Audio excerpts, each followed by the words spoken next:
서울 청담동에서 가장 비싼 최고급 한정식 식당 아니었다. 화려한 크리스탈 조명의 불빛이 대리석 바닥 위로 떨어져 산산이 부서지고 있었다. 내 친오빠 신태경은 내 맞은편에 앉아 길고 곧은 손가락으로 차림표를 쥐고 있었다. 그는 시선을 내리깐 채 어딘가 체념한 듯한 말투로 입을 열었다. 너 진짜 그때 기어코 신분을 숨기고 그강씨 집안놈이랑 결혼하겠다고 고집을 피우더니 엄마 아빠가 화가 나서 3년 동안 잠을 제대로 못 주무셨어. 이제 와서 이혼을 해놓고도 집에 말 한마디 안 하고 내가 뒷조사해서 알아내지 않았으면 너 평생 장난치듯 살 작정이었어?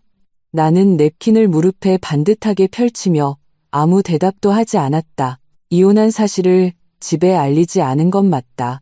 3년 전 나는 몰래 내 신분증과 도장을 챙겨 강지훈과 구청에 가서 혼인신고를 했다. 예단도 안 받았고 결혼식도 올리지 않았다. 심지어 내 진짜 정체조차 그에게 말하지 않았다. 그는 내 이름이 신서아라는 것과 집에서 조그만 장사를 하는 평범한 집안 출신인 줄로만 알았다. 그때 나는 생각했다. 사랑이라는 건 돈과 아무 상관이 없는 거라고. 하지만 나중에야 알게 되었다. 돈과 상관없는 사랑 따위는 그의 눈에 쓰레기만도 못하다는 것을. 됐다. 오늘 같은 날 그 짜증나는 이야기는 그만하자. 신태경이 내게 차림표를 건넸다. 먹고 싶은 거 골라 오빠가 쏠게. 이 집 한우 안심구이가 꽤 괜찮거든. 오빠의 말이 채 끝나기도 전이었다. 내 등 뒤에서 콧소리가 잔뜩 섞인 간드러진 여자 목소리가 들려왔다. 어머, 이거 신서아 씨 아니에요? 내 손에 들려있던 차림표가 허공에서 멈칫했다. 너무나도 익숙한 목소리였다. 이유진, 강지훈의 개인 비서이자 그와 바람이 난 불륜녀. 그리고 그가 내게 이혼을 요구하며 입에 침이 마르도록 부르짖었던 진정한 사랑. 나는 고개를 돌리지 않았다. 이유진은 뾰족 구두를 또각거리며 내 앞으로 돌아와 섰다. 한쪽 팔로는 강지훈의 팔짱을 꽉 낀 채 턱을 한껏 치켜들고 있었다.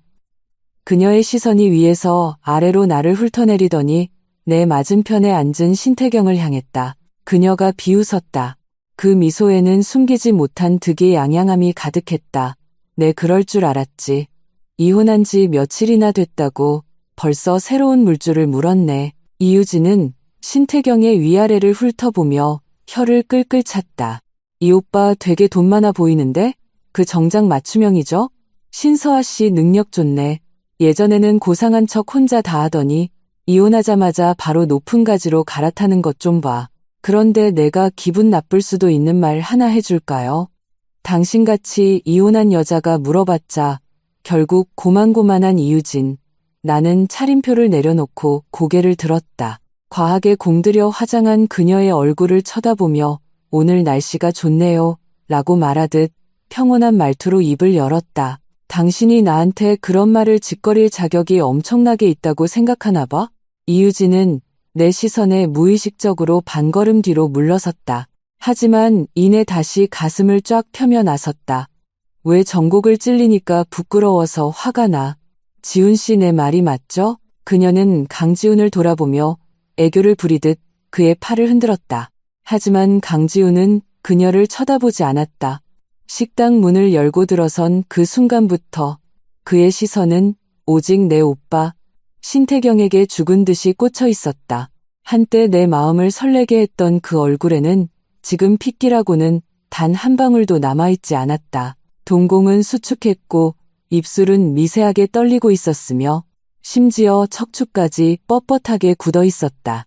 그는 마치 그 자리에 밝힌 나무 말뚝 같았다. 그가 내 오빠를 알아본 것이다. 서울 재계에서 신태경을 모르는 사람이 있을까?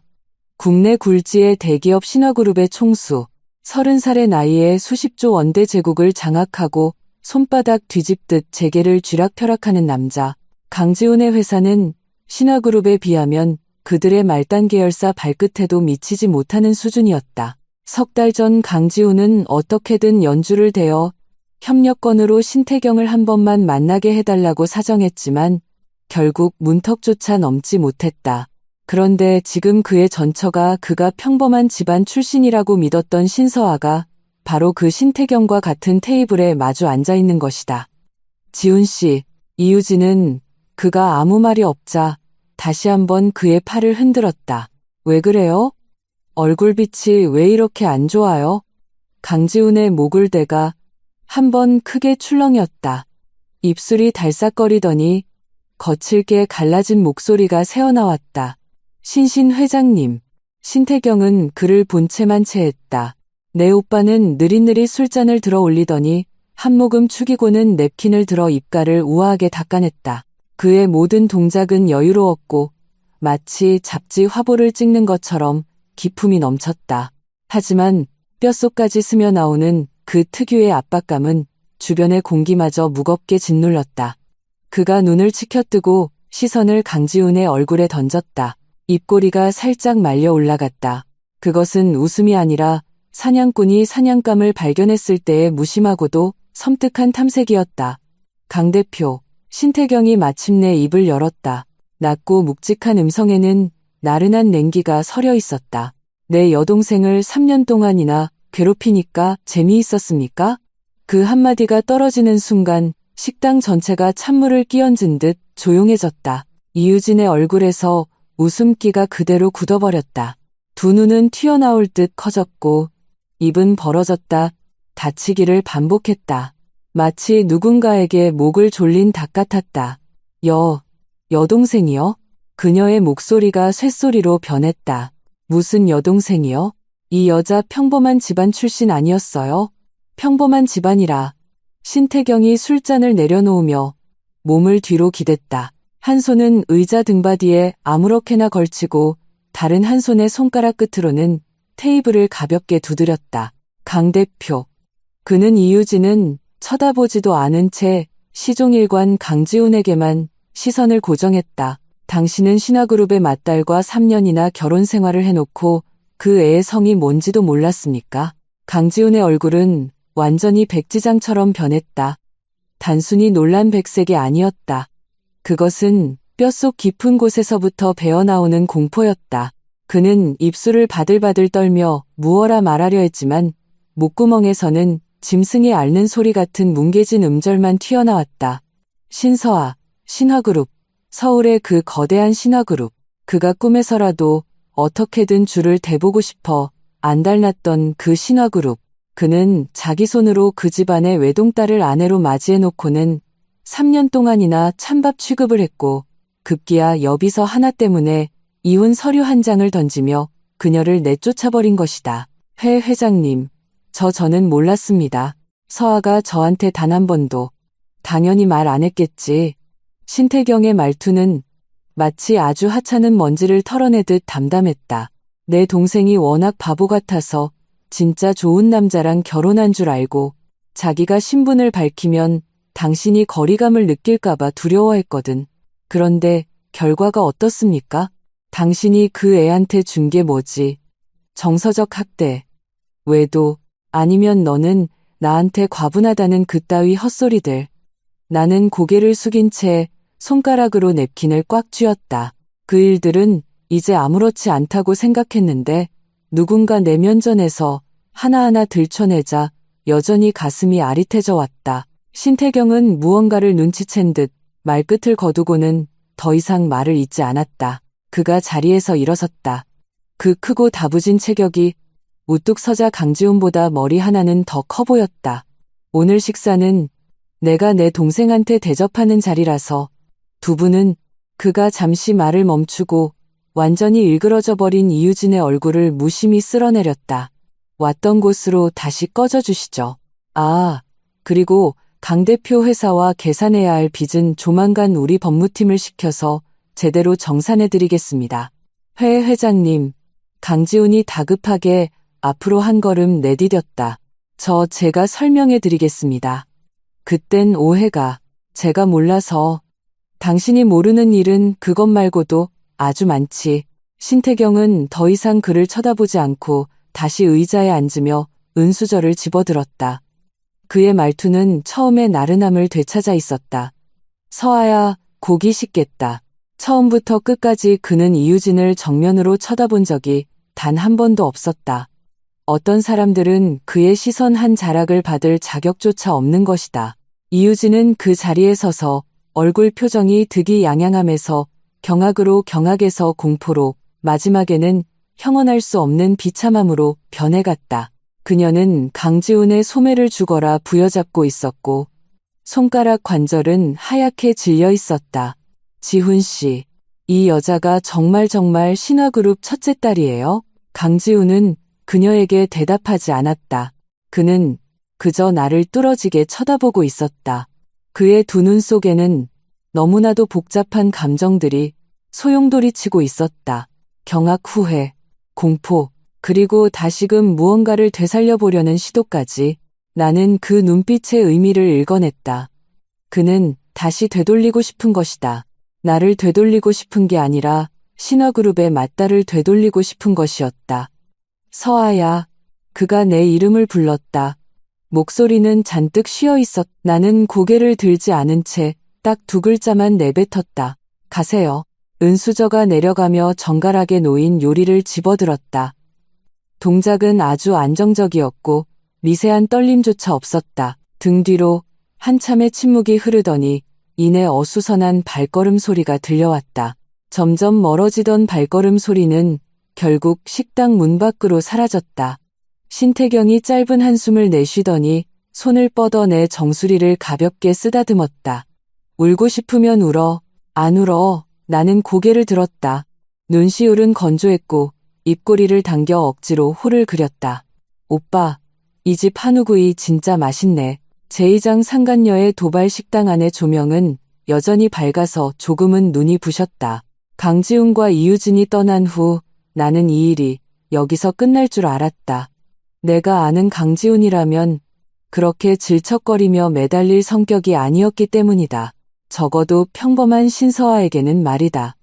하지만 나는 이유진의 철면피를 너무 과소평가했다. 신태경과 식사를 마치고 그는 회사 일을 처리하려 전화를 받으러 갔다. 나는 식당 입구에 서서 그가 부른 차를 기다리고 있었다.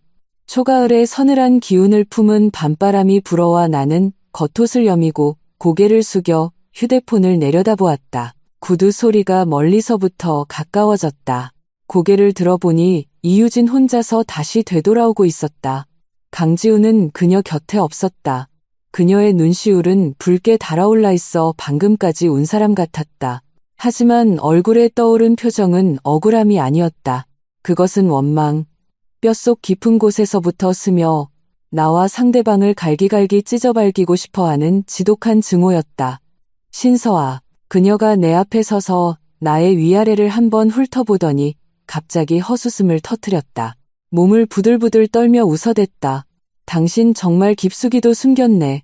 3년, 꼬박 3년 동안 지훈 씨 앞에서는 그렇게 불쌍하고 연약한 척 다하더니 당신이 의지할 곳 하나 없는 줄 알게 만들고 지훈 씨 없으면 당신은 죽는 줄 알게 만들고 당신은 이러는 게 아주 재밌었지? 나는 아무 말도 하지 않았다. 그저 그녀를 바라보기만 했다. 이유진이 한 걸음 앞으로 바짝 다가오더니 목소리를 꾹 눌러 낮췄다. 하지만 내뱉는 단어 하나하나는 이빨 사이로 지식이듯 튀어나왔다. 당신이 이긴 것 같아? 당신 그 대단한 오빠 내세우면 지훈 씨 마음이 다시 돌아올 줄 알았어? 내가 똑똑히 알려줄게. 지훈 씨가 사랑하는 건 나야. 그 사람이 내 입으로 직접 말했어. 당신이랑 결혼한 건 당신이 말 잘 듣고 조용하고 치우기 편해서였다고. 그 사람은 단 한 번도 당신을 사랑한 적 없었어. 나는 고개를 끄덕였다. 나 스스로도 놀랄 만큼 평온한 표정이었다. 당신 말이 맞아. 그 사람은 단 한 번도 나를 사랑한 적 없었어. 이유진은 멍해졌다. 내가 이렇게 순순히 인정할 줄은 전혀 예상하지 못한 눈치였다. 나는 휴대폰을 가방에 챙겨 넣고 그녀를 똑바로 쳐다보며 아주 느릿느릿한 말투로 말했다. 이유진, 당신이 그렇게 기를 쓰고 내 손에서 그 남자를 뺏어갔잖아. 이제 내가 당신한테 그 남자를 돌려줬으니 당신은 기뻐해야 정상하냐? 여기까지 쫓아와서 이런 말을 짓거리는 건 아직 화가 덜 풀려서야, 아니면 나는 말을 잠시 멈췄다. 불안해서야? 그녀의 동공이 미세하게 흔들렸다.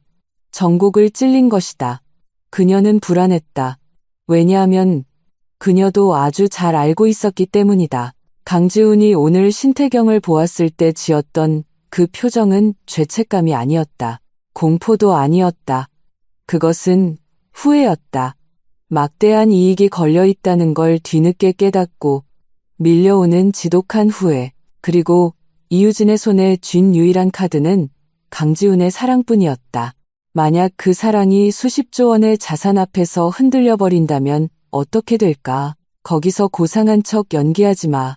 이유진의 목소리가 갑자기 치솟았다. 마치 꼬리를 밟힌 고양이처럼 날카로웠다. 신서와 내가 말해두는데 당신이 신화그룹 첫째 딸이면 뭐 어쩔 건데. 지훈 씨랑 나랑 만나고 다닐 때 당신은 찍소리 하나 못 내고 살았잖아. 당신은 그냥 찌질이야. 돈 많은 게 대수야? 돈이 아무리 많아도 남자의 마음은 못 사. 식당 입구 쪽에서 이미 사람들이 이쪽을 힐끔거리기 시작했다. 지나가던 행인 몇 명도 발걸음을 멈추고 손가락질하며 쑥덕거렸다. 대충 불륜녀와 본처가 길거리에서 싸우고 있다고 생각하는 듯했다. 어떤 의미에서는 틀린 말도 아니었다. 다만 본처인 내가 얌전히 서 있고 불륜녀가 내 면전에 대고 나를 찌질이라고 욕하고 있다는 점이 달랐다.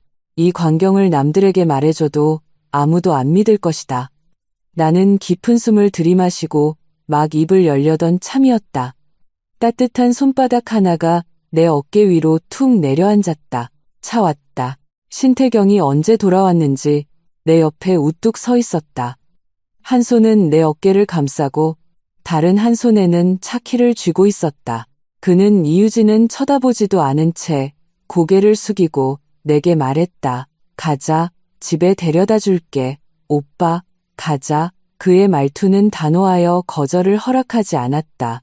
이유진은 신태경을 보는 순간 본능적으로 뒤로 한 걸음 물러섰다. 나에게는 발악하며 소리를 지를 수 있어도 신태경 앞에서는 뼛속에 새겨진 그 두려움을 감출 수 없었던 것이다.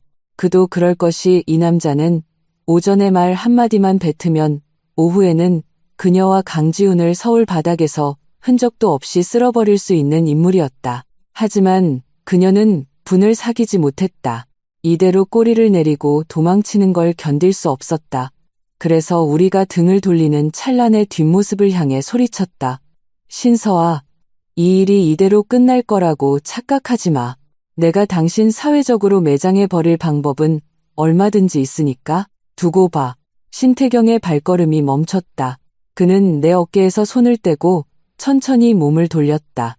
가로등 불빛이 그의 얼굴 위로 떨어지며 그의 이목구비를 차갑고 서늘한 그림자로 조각해냈다. 그는 고개를 살짝 기울인 채 이유진을 쳐다보며 입가에 지극히 메마른 호를 그렸다. 방금 뭐라고? 딱 4글자였다. 말투도 무겁지 않았다. 하지만 이유진의 얼굴은 순식간에 새하얗게 질렸다. 그 하얀 빛은 강지훈이 식당 안에서 보여주었던 것과 똑같았다. 뼛속 깊은 곳에서 배어나오는 원초적인 공포. 그녀는 입술을 바들바들 떨며 무언가 말하려 했지만 목구멍에서는 아무런 소리도 나오지 않았다. 신태경이 앞으로 한 걸음 내디뎠다. 단 한 걸음이었을 뿐인데 이유진은 뒤로 3걸음이나 물러서다 굽이 보도블록에 걸려 하마터면 넘어질 뻔했다. 이유진 씨. 신태경의 목소리는 아주 가벼웠다. 너무 가벼워서 마치 누군가와 아주 시시콜콜한 잡담을 나누는 것 같았다. 방금 누구를 매장해버리겠다고 하셨지? 저 그런 뜻이 아니라. 그럼 무슨 뜻입니까? 신태경은 고개를 갸우뚱거리며 마치 그 질문을 아주 진지하게 고민하는 듯 보였다. 내 여동생은 3년 동안 신분을 숨기고 싸우지도 따지지도 않고 결국 빈손으로 이혼 서류에 도장을 찍었어. 당신은 남의 가정에 파고들어 본처를 쫓아내고서 이제 와서 그 애를 매장해버리겠다고? 이유진 씨, 나한테 그게 대체 무슨 논리인지 설명 좀 해주시겠습니까? 주변에는 이미 구경꾼들이 빙둘러서 있었다. 휴대폰을 꺼내 동영상을 찍는 사람도 있었고 작은 소리로 수군거리는 사람들도 있었다. 그들의 손가락질과 시선이 모두 이유진을 향해 쏟아졌다. 이유진의 얼굴은 하얗게 질렸다가 붉어지고 다시 붉어졌다가 파랗게 질리며 결국엔 형언할 수 없는 비참함으로 물들었다. 그녀는 아랫입술을 꽉 깨물었고 눈시울에는 눈물이 그렁그렁 차올라 금방이라도 쏟아질 것 같았다. 당신들 돈 좀 있다고 다야? 그녀의 목소리에는 울음이 섞여 있었다. 마치 온 세상이 자신에게 빚이라도 진 것처럼 억울해했다. 당신들이 뭔데 사람을 이렇게 괴롭혀. 신태경은 그녀를 3초간 가만히 내려다보았다. 그러고는 시선을 거두고 다시 내 어깨를 감싸 안으며 차가 있는 쪽으로 몸을 돌렸다. 밤바람을 타고 그가 남긴 한마디가 가볍게 흩어졌다. 괴롭혀? 당신은 그럴 가치조차 없어. 차문이 닫히는 순간 나는 백미러를 통해 이유진이 길가에 쭈그려 앉아 무릎에 얼굴을 묻고 어깨를 들썩이며 우는 모습을 보았다. 그녀는 울고 있었다. 하지만 나는 3년 전 강지훈이 이혼 서류를 내 앞에 내동댕이 쳤던 그날 밤 나도 월세방 현관에 그렇게 쭈그려 앉아 울었던 기억이 났다.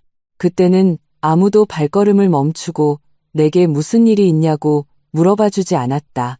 그래서 지금 나는 그녀가 불쌍하다는 생각이 눈꼽만큼도 들지 않았다. 마음 안 좋아? 신태경이 한 손으로 운전대를 잡으며 나를 보지도 않은 채 물었다. 안 좋아. 나는 조수석에 기대어 눈을 감았다. 그냥 좀 피곤해. 피곤하면 쉬어. 뒷수습은 오빠가 할 테니까. 그가 이 말을 할 때 말투는 아주 태연했다. 마치 내일 택배 하나 대신 받아주겠다고 말하는 것 같았다. 하지만 나는 신태경의 입에서 나오는 수습이라는 단어가 결코 작은 일이 아니라는 것을 아주 잘 알고 있었다. 제3장 오빠의 응징 다음 날 아침 나는 휴대폰의 진동 소리에 잠에서 깼다. 내 폰이 아니었다. 신태경의 폰이었다. 그는 소파에서 몸을 일으켰다. 어젯밤 그는 본가로 돌아가지 않고 내가 혼자 있는 게 마음이 쓰인다며 내 오피스텔 소파에서 대충 하룻밤을 보냈다. 전화를 받더니 몇 마디 듣고는 미간을 확 구겼다. 알았어, 계획대로 처리해. 그는 전화를 끊고 내가 깬 것을 보자 얼굴에 차가운 기운을 순식간에 거두고 다시 나른한 미소를 지어 보였다. 깼어? 아침 뭐 먹을래? 오빠. 나는 몸을 일으켜 앉았다. 무슨 일 생겼어? 별일 아냐? 신태경. 내가 그의 풀네임을 부르자 그는 멈칫하더니 한숨을 푹 쉬고는 휴대폰을 거실 테이블 위로 던졌다. 이유진이 어젯밤에 인스타그램에 글을 하나 올렸어. 네가 결혼한 지 3년이나 됐으면서 강지훈 감정을 속였고 이미 다른 남자랑 지저분하게 엮여 있었다고. 이혼한 것도 위자료 타내려고 수작 부린 거라며 어제 너랑 내가 식당에서 밥 먹던 사진을 같이 올렸네. 나는 멍하니 있다가 이내 헛웃음을 터뜨렸다. 웃겨서가 아니었다. 상황이 너무 어처구니가 없었기 때문이다. 그 여자 머리가 어떻게 된 거 아냐? 사진 속 남자가 오빠고 우리가 친남매라는 걸 강지훈이 뻔히 아는데 그걸로 내가 스폰서라도 잡은 것처럼 헛소문을 퍼뜨렸다고? 너 헛소문 퍼뜨리려고 머리 쓴 거지. 신태경은 소파에 기대어 두 손을 깍지 껴 뒤통수를 받친 채 서늘한 말투로 덧붙였다. 내 얼굴은 모자이크로 다 가려놨어. 내가 폰을 집어들어 확인해보니 아니나 다를까. 이유진이 올린 사진 속에는 신태경의 얼굴이 모자이크로 아주 꼼꼼하게 가려져 있었다. 오직 최고급 맞춤 정장과 손목의 찬 명품 시계만 보일 뿐이었다. 게시글의 내용은 이랬다. 어떤 여자분 이혼하자마자 부자물주 잡느라 행동도 참 빠르시네. 3년 결혼 생활도 하루아침에 쓰레기통에 버리고 새 남친은 자기 여친이 이혼녀라는 건 알까 몰라? 댓글창은 이미 폭발해 있었다. 강지훈과 이유진의 겹지인들이 꽤 많았는지 밑에는 덩달아 나를 욕하는 댓글들이 수두룩했다. 저 여자 여우 같은 년일 줄 알았어. 지훈이가 이혼 잘한 거지. 등등 하나같이 입에 담기 힘든 말들이었다. 나는 폰을 쥔 채 손가락이 미세하게 차가워지는 것을 느꼈다. 저 욕설들 때문이 아니었다. 강지훈 때문이었다. 그는 사진 속 남자가 누구인지 뻔히 알면서도 분명히 해명할 수 있었으면서도 그렇게 하지 않았다. 그는 이유진이 이 글을 올리도록 내버려 두었고 사람들이 나를 욕하도록 방치했다. 마치 지난 3년의 결혼 생활 동안 내가 그 집에서 투명 인간처럼 살아가는 것을 방관했던 것처럼 말이다. 보지 마. 신태경이 손을 뻗어 내 폰을 뺏어갔다. 그는 자리에서 일어나 창가로 다가가 전화를 걸었다. 조비서. 어젯밤 식당 폐쇄회로 화면 확보해. 그리고 법무팀에 공식 입장문 하나 준비하라고 해. 신화그룹 공식 인스타그램으로 올릴 거야. 내용은 내가 직접 부른다. 전화를 끄는 그가 뒤돌아 나를 바라보았다. 그의 눈빛 속에는 내가 잘 읽어낼 수 없는 어떤 감정들이 소용돌이치고 있었다. 서아야. 응. 오빠가 오늘 사람 괴롭히는 게 뭔지 제대로 가르쳐 줄게. 3시간 뒤 신화그룹의 공식 인스타그램과 보도자료 사이트에 입장문 하나가 동시에 올라왔다. 구구절절 긴 변명도 없었고 형식적인 법적 대응 경고문도 아니었다. 오직 사진 3장과 한 줄의 문장뿐이었다. 첫 번째 사진은 식당 폐쇄회로 캡처본이었다. 신태경이 내 어깨를 감싸 안고 있고 내가 고개를 들어 그를 바라보는 각도에서 찍힌 친남매의 이목구비가 아주 선명하게 담겨 있었다. 두 번째 사진은 가족관계 증명서 캡처본이었다. 신서아와 신태경의 관계란에 분명하게 남매라고 적혀 있었다. 세 번째 사진은 내가 3년 전 결혼할 때 찍은 사진이었다. 웨딩드레스도 없었고 결혼식도 없었다. 오직 구청 앞에서 찍은 허술한 사진 한 장. 나는 흰 셔츠를 입고 눈웃음을 지으며 해맑게 웃고 있었고 강지우는 내 옆에서 무표정하게 서 있었다. 사진 아래에는 단 한 줄의 문장만 적혀 있었다. 신화그룹 장녀, 신분을 숨기고 3년간 결혼 생활 후 빈손으로 이혼, 악성 루머 유포자는 내일 법정에서 뵙겠습니다. 글이 올라간 지 10분도 안 되어 댓글창은 그야말로 뒤집어졌다. 그냥 뒤집어진 게 아니라 서버가 감당하지 못할 정도로 엄청난 폭발이었다. 미친 신화그룹 맞딸? 그 신화그룹? 신태경 여동생이라고? 강지훈이 신태경 여동생이랑 결혼해놓고 바람 피워서 이혼했다고? 제정신인가? 잠깐만, 저 인스타글 올린 여자가 불륜녀 본인이네? 친오빠 사진으로 스폰서 잡았다고 루머를 퍼뜨려? 진짜 올해 최고의 능지처참이다. 캡처 완료. 내일 팝콘 각. 한편 이유진의 게시글은 이미 삭제되어 있었다. 빛의 속도로 지워졌지만 인터넷에는 영원한 기억이 남는 법이다. 캡처본은 이미 사방으로 퍼져나갔고 온갖 온라인 커뮤니티와 단톡방에서 돌아다녔다. 심지어 누군가는 강지훈과 이유진의 이름을 따서 조롱하는 패러디 짤까지 만들어냈다. 내가 회사에 출근했을 때 안내 데스크 직원이 나를 보는 눈빛부터 달라져 있었다. 신신 대리님, 응? 신화그룹 공식 계정에 올라온 거요. 그녀가 휴대폰을 들이밀며 목소리까지 바들바들 떨었다. 그 입장문 진짜예요? 나는 그녀의 화면에 떠있는 가족관계 증명서 사진을 슬쩍 보고는 고개를 끄덕였다. 진짜야. 직원은 숨을 헉 들이마시더니 하마터면 손에 들고 있던 커피를 쏟을 뻔했다. 오전 내내 내 휴대폰은 쉴 새 없이 울려댔다. 평소엔 대면대면하던 직장 동료들이 갑자기 모두 다정다감해져서는 저마다 안부 문자를 보내왔다. 사과하는 사람, 친한 척하는 사람, 대놓고 아부하는 사람까지. 나는 단 한 통도 답장하지 않았다. 점심시간 무렵 강지훈에게서 전화가 걸려왔다. 화면에 떠오른 그의 이름을 보며 지난 3년간의 모든 밤이 떠올랐다. 나는 밥을 차려놓고 그가 집에 오기를 기다렸다. 밥이 식으면 다시 데우고 식기를 반복하다. 새벽 1.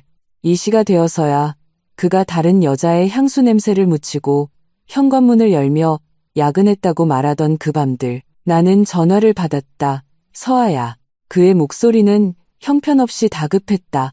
그 입장문 내가 내 오빠한테 올려달라고 한 거 맞지? 내 말 좀 들어봐. 유진이가 고의로 그런 게 아니야. 그냥 순간 욱해서. 강지훈. 내가 그의 말을 끊었다. 내 목소리는 나 스스로도 낯설 만큼 차분했다. 이유진 변명해주려고 전화했어? 전화기 너머로 몇 초간 침묵이 흘렀다. 아니, 그의 목소리가 기어들어갔다. 너한테 물어보려고. 우리 한 번만 만날 수 없을까? 왜? 내가 너한테 사과하고 싶어서. 나는 사무실 의자에 기대어 창밖의 하늘을 바라보며 문득 헛웃음이 났다. 3년 동안 그는 어떤 일로도 내게 단 한 번도 사과한 적이 없었다. 야근 핑계로 집에 안 들어와도 사과하지 않았고, 남의 향수 냄새를 묻히고 들어와도 사과하지 않았으며, 내 앞에 이혼 서류를 내동댕이 쳤을 때도 사과하지 않았다. 그런데 지금 그가 사과를 하겠단다. 내가 미안해서가 아니라 내 성이 신씨이기 때문이다. 됐어. 내가 말했다. 서아야, 강지훈. 이혼하던 날 내가 했던 말 기억나? 그는 아무 말도 하지 못했다. 나는 똑똑히 기억해. 넌 후회하게 될 거라고 했지. 그때 넌 코웃음을 치며 나 강지훈은 살면서 후회할 짓은 절대 안 한다고 했어. 지금 수화기 너머로 들려오는 그의 거친 숨소리를 들으며 나는 가볍게 실소를 터뜨렸다. 강 대표님, 후회하는 꼴이 참 역겹네요. 나는 전화를 끊어버렸다. 제사장 전 남편의 몰락 강지훈의 회사는 진성건업이라는 이름의 건축 자재를 유통하는 회사였다. 서울 재계에서는 명함도 못 내미는 수준이었지만 그래도 밥벌이는 하고 사는 규모였다. 그가 나와 결혼할 당시 진성건업은 막 걸음마를 떼던 시기라 그는 발바닥에 땀이 나도록 바쁘게 뛰어다녔다. 나는 그게 안쓰러워 내가 모아둔 비상금 4억 원을 전부 털어 그의 회사 자금으로 보태주었다. 그는 그 돈을 받으며 내 지분으로 쳐주겠다고 했다. 하지만 이혼할 때 그 4억 원에 대해 그는 단 한마디도 꺼내지 않았다. 나도 돌려달라고 하지 않았다. 내가 관대해서가 아니라 구역질이 나서였다. 그 돈에는 3년간 겪었던 정서적 학대의 냄새가 찌들어 있어 다시 돌려받는 것조차 더러웠다. 하지만 신태경의 생각은 달랐다. 4억? 신태경은 집무실 의자에 앉아 손가락으로 책상을 톡톡 두드리며 입가에 서늘한 미소를 머금었다. 내 동생 혼수를 날름 삼켜서 불륜녀 뒷바라지를 해줘. 좋아. 원금의 이자까지 뼈와 살을 분리해서 토해내게 만들어주지. 그 후 72시간 동안 나는 신화그룹의 속도전이 무엇인지 똑똑히 목격했다. 첫째 날, 신화그룹 산하의 건축, 자재 공급업체 세 곳이 동시에 진성건업과의 거래를 끊어버렸다. 이 세 곳은 진성건업 원자재 공급의 60%를 차지하는 핵심 거래처였다. 계약이 끊기자 진성건업의 유통라인은 절반이 마비되었다. 강지훈이 미친 듯이 전화를 걸어왔다. 나는 받지 않았다. 그는 회사 안내 데스크로 전화하고 내 동료들에게 전화하고 심지어 내 오피스텔 유선 전화로까지 연락을 시도했다. 서아야, 제발 내 오빠한테 멈춰달라고 말 좀 해줘. 이건 나보고 그냥 죽으라는 거잖아.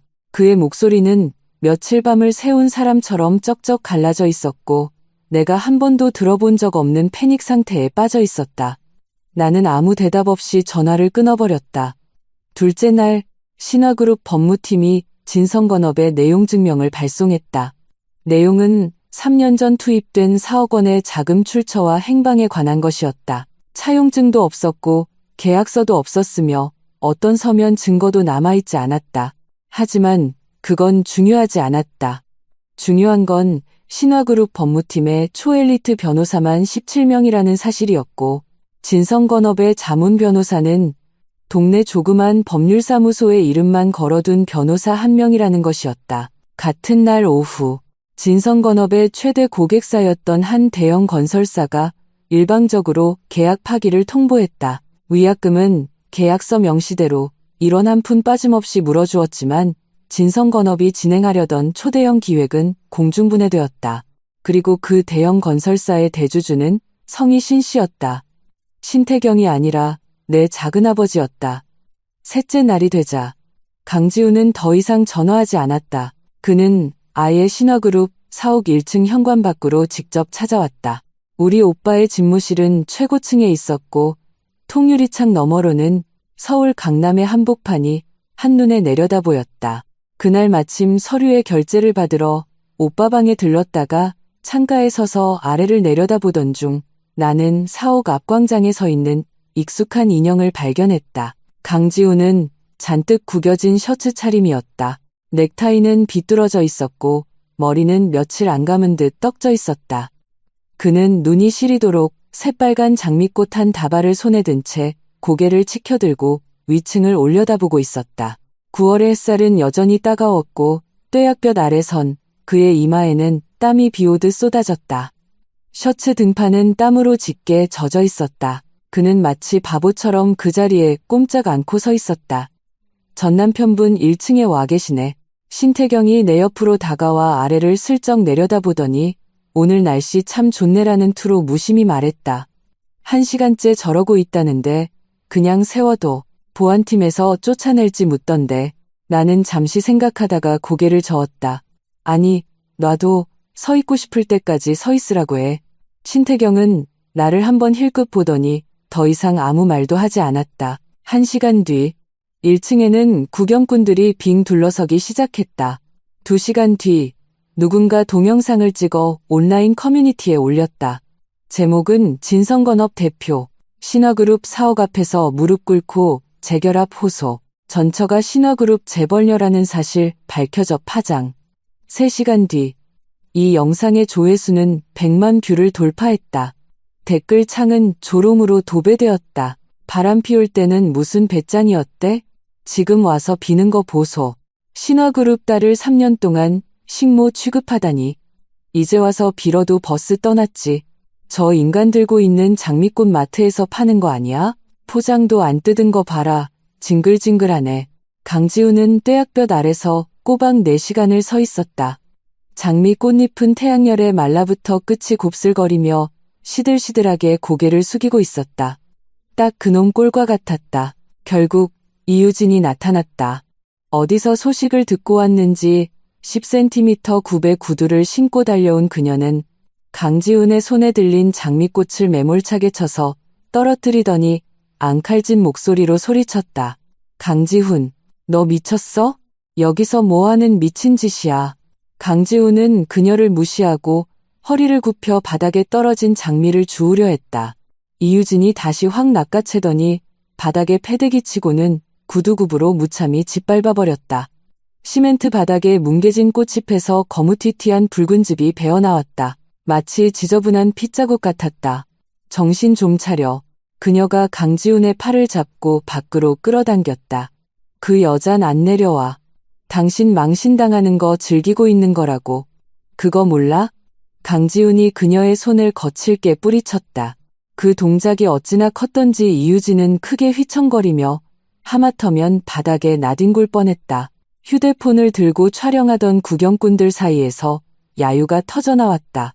그만해. 강지훈의 목소리는 크지 않았다. 하지만 주변 사람들은 다 들을 수 있었다.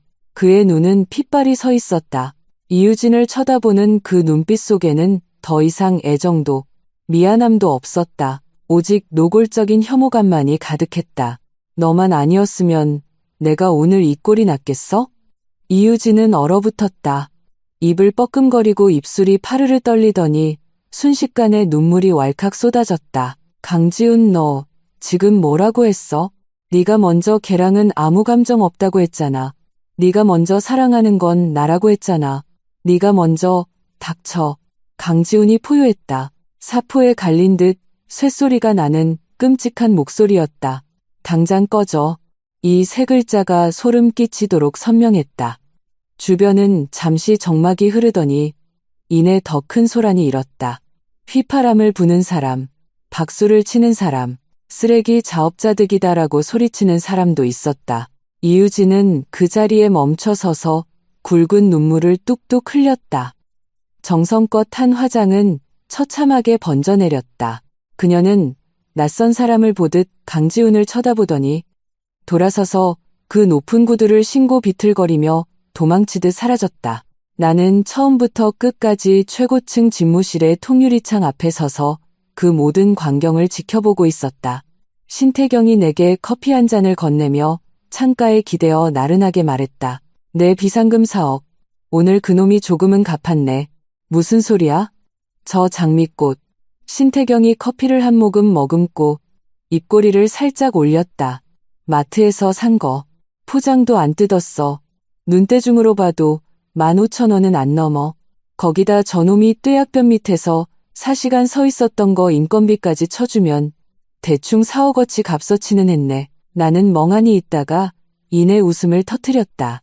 가슴속 깊은 곳에서부터 벅차오르는 주체할 수 없는 웃음이었다. 웃다 보니 어느새 눈시울이 뜨거워졌다. 강지훈 때문이 아니었다. 신태경 때문이었다. 그는 3일 만에 아니. 그는 3년 동안 내가 몰래 도장을 훔쳐 집을 나간 그날부터 오직 이 하루를 기다려온 것이다. 자기 여동생을 위해 복수해 줄 수 있는 바로 이 기회를. 오빠, 응, 고마워. 신태경은 아무 말도 하지 않았다. 그는 손을 뻗어 내 머리를 마구 헝클어뜨리고는 커피잔을 창틀에 내려놓고 몸을 돌려 집무실 책상으로 걸어갔다. 고맙긴. 오늘 저녁에 엄마가 본가로 밥 먹으러 오란다. 오후 내내 갈비찜 푹 고아놓으셨어. 제오장 가문의 분노 신화그룹의 본가는 성북동 고급 주택가에 자리 잡고 있었다. 대지 평수만 1000평에 달해 대문에서 본체까지 걸어서만 5분이 걸렸다. 어릴 적 나는 이 집이 너무 넓어서 사람 사는 냄새가 나지 않는다고 생각했다. 하지만 강지훈의 27평짜리 오피스텔에 시집가서 살아본 뒤에야 깨달았다. 작은 집이라고 해서 무조건 사람 냄새가 나는 건 아니란 걸.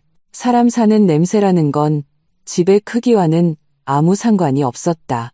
내 어머니 서지연 여사는 신화그룹의 안주인이다. 50대 중반의 나이임에도 관리 덕에 30대 초반처럼 보였다. 그녀는 부엌 입구에 서서 내가 문을 열고 들어오는 것을 보더니 순식간에 눈시울이 붉어졌다. 그리고는 재빨리 몸을 돌려 싱크대를 닦는 척했다. 왔니? 그 두 글자에는 미세한 떨림이 배어 있었다. 나는 현관에 선 채 순간 무슨 말을 해야 할지 몰랐다. 3년이었다. 내가 몰래 혼인신고를 하고 집을 나간 그날부터 엄마와 내가 나눈 대화는 10마디를 넘지 않았다. 엄마가 내게 할 말이 없어서가 아니었다. 내가 엄마 목소리를 듣는 게 두려웠기 때문이다. 목소리를 들으면 마음이 약해질까봐. 마음이 약해져서 집으로 도망치면 강지훈이 넌 부모 후광 없이는 아무것도 못하는 년이라고 비아냥거릴까봐. 그때의 나는 참 바보 같았다. 집안에 손을 벌리지 않는 게 자존심인 줄 알았다. 지금 생각해보면 그건 자존심이 아니라 멍청함이었다. 엄마, 나는 신발을 벗고 다가가 뒤에서 엄마를 와락 껴안았다. 나 왔어. 엄마의 어깨가 흠칫 굳더니 이내 격렬하게 떨리기 시작했다. 엄마는 뒤돌아보지도 못한 채 싱크대에 두 손을 짚고 고개를 숙였다.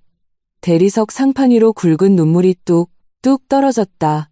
왔으면 됐어.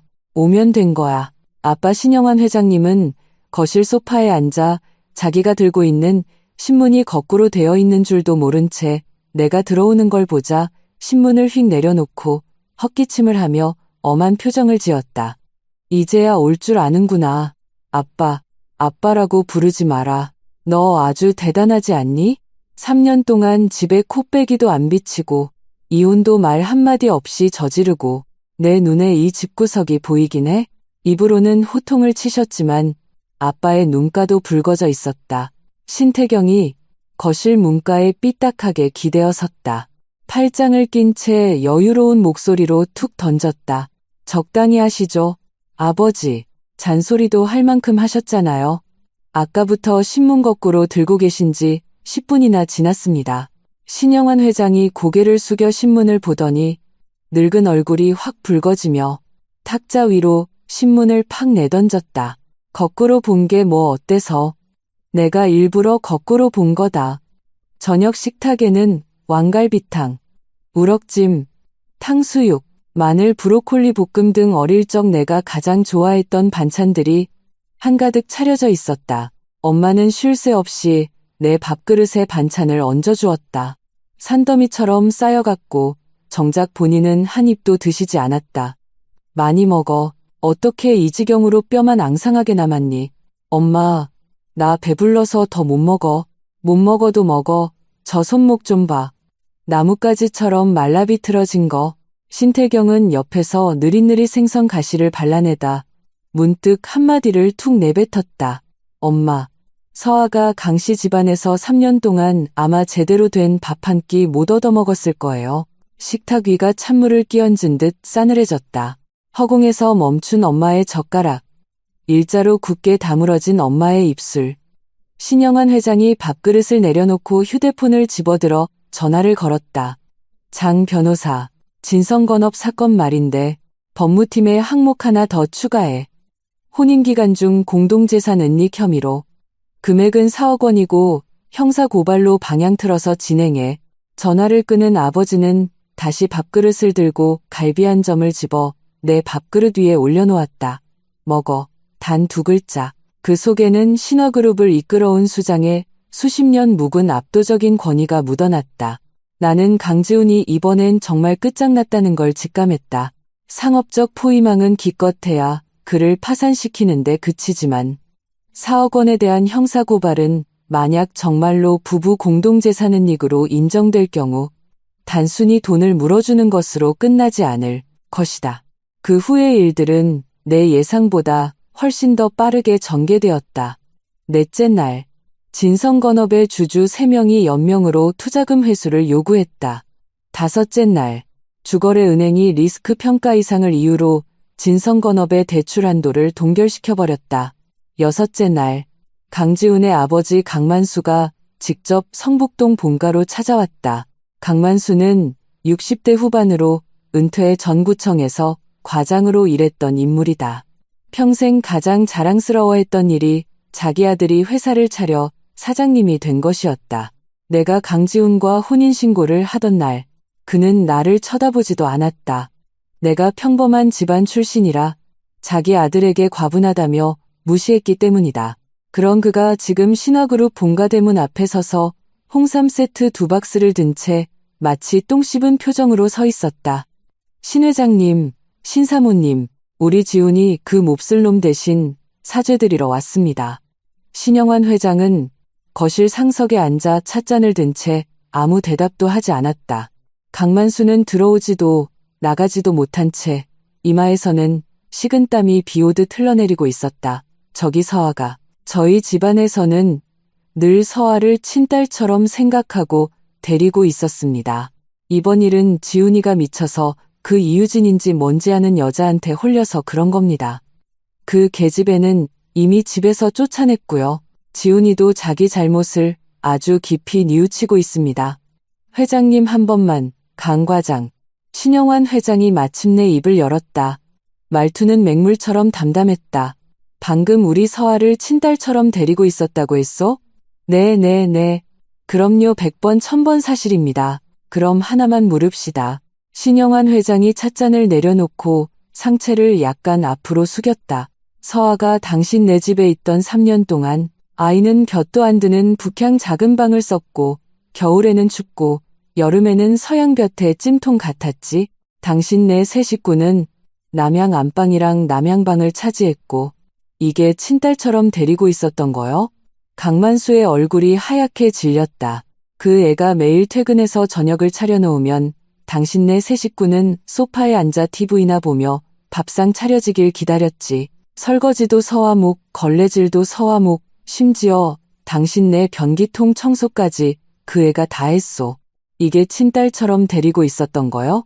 신신 회장님, 그건 오해가 좀. 그리고 신영환 회장이 자리에서 일어나 강만수 앞으로 천천히 다가갔다. 당신 아들놈이 바람을 피웠는데 당신 내외도 다 알고 있었지. 말리기는커녕 도리어 도와줬더군. 그 성이 이씨라는 여자 당신 내 집에서 밥 먹은 게 몇 번이요? 강만수는 입술을 덜덜 떨며 아무 말도 하지 못했다. 6번, 신영환 회장이 대신 대답했다. 우리 쪽에서 다 조사했소. 6번, 당신 부인은 그 여자한테 불고기까지 재워 먹였더군. 거실하는 바늘 떨어지는 소리조차 들릴 만큼 적막해졌다. 강만수의 손에 들려있던 홍삼 세트가 바닥에 떨어져 저 멀리 나뒹굴었다. 강 과장 돌아가시오. 신영환 회장이 몸을 돌려 등을 보였다. 돌아가서 당신 아들놈한테 전하시오. 우리 신화그룹 딸은 당신네 집구석에 가정부 노릇하러 시집간 게 아니라고. 그 4억 원의 3년치 이자 그리고 정신적 피해보상금까지 내 변호사들이 아주 철저하게 계산해서 청구할 테니 단 1원도 깎을 생각 마시오. 강만수는 떠났다. 떠날 때 발걸음이 너무 허둥거려 대문문지방에 걸려 넘어질 뻔했다. 엄마가 부엌에서 걸어 나왔다. 눈시울은 붉게 물들어 있었고 손에는 예쁘게 깎은 과일 접시가 들려 있었다. 엄마는 내 앞에 과일 접시를 내려놓고 내 옆에 앉아 내 손을 꼭 쥐었다. 서아야. 응, 그 강씨 집안 놈이 너한테 과일 한 조각 안 깎아주더냐? 나는 잠시 멍해졌다가 이내 콧날이 시큰해졌다. 강지훈의 어머니는 과일값이 비싸다며 아껴 먹어야 한다고 했다. 과일을 사오면 늘 시부모님 방냉장고에 넣어두었고 내가 먹고 싶어 꺼내려 할 때마다 노인네의 눈빛은 마치 내가 자기네 금괴라도 훔쳐가는 것처럼 날카로웠다.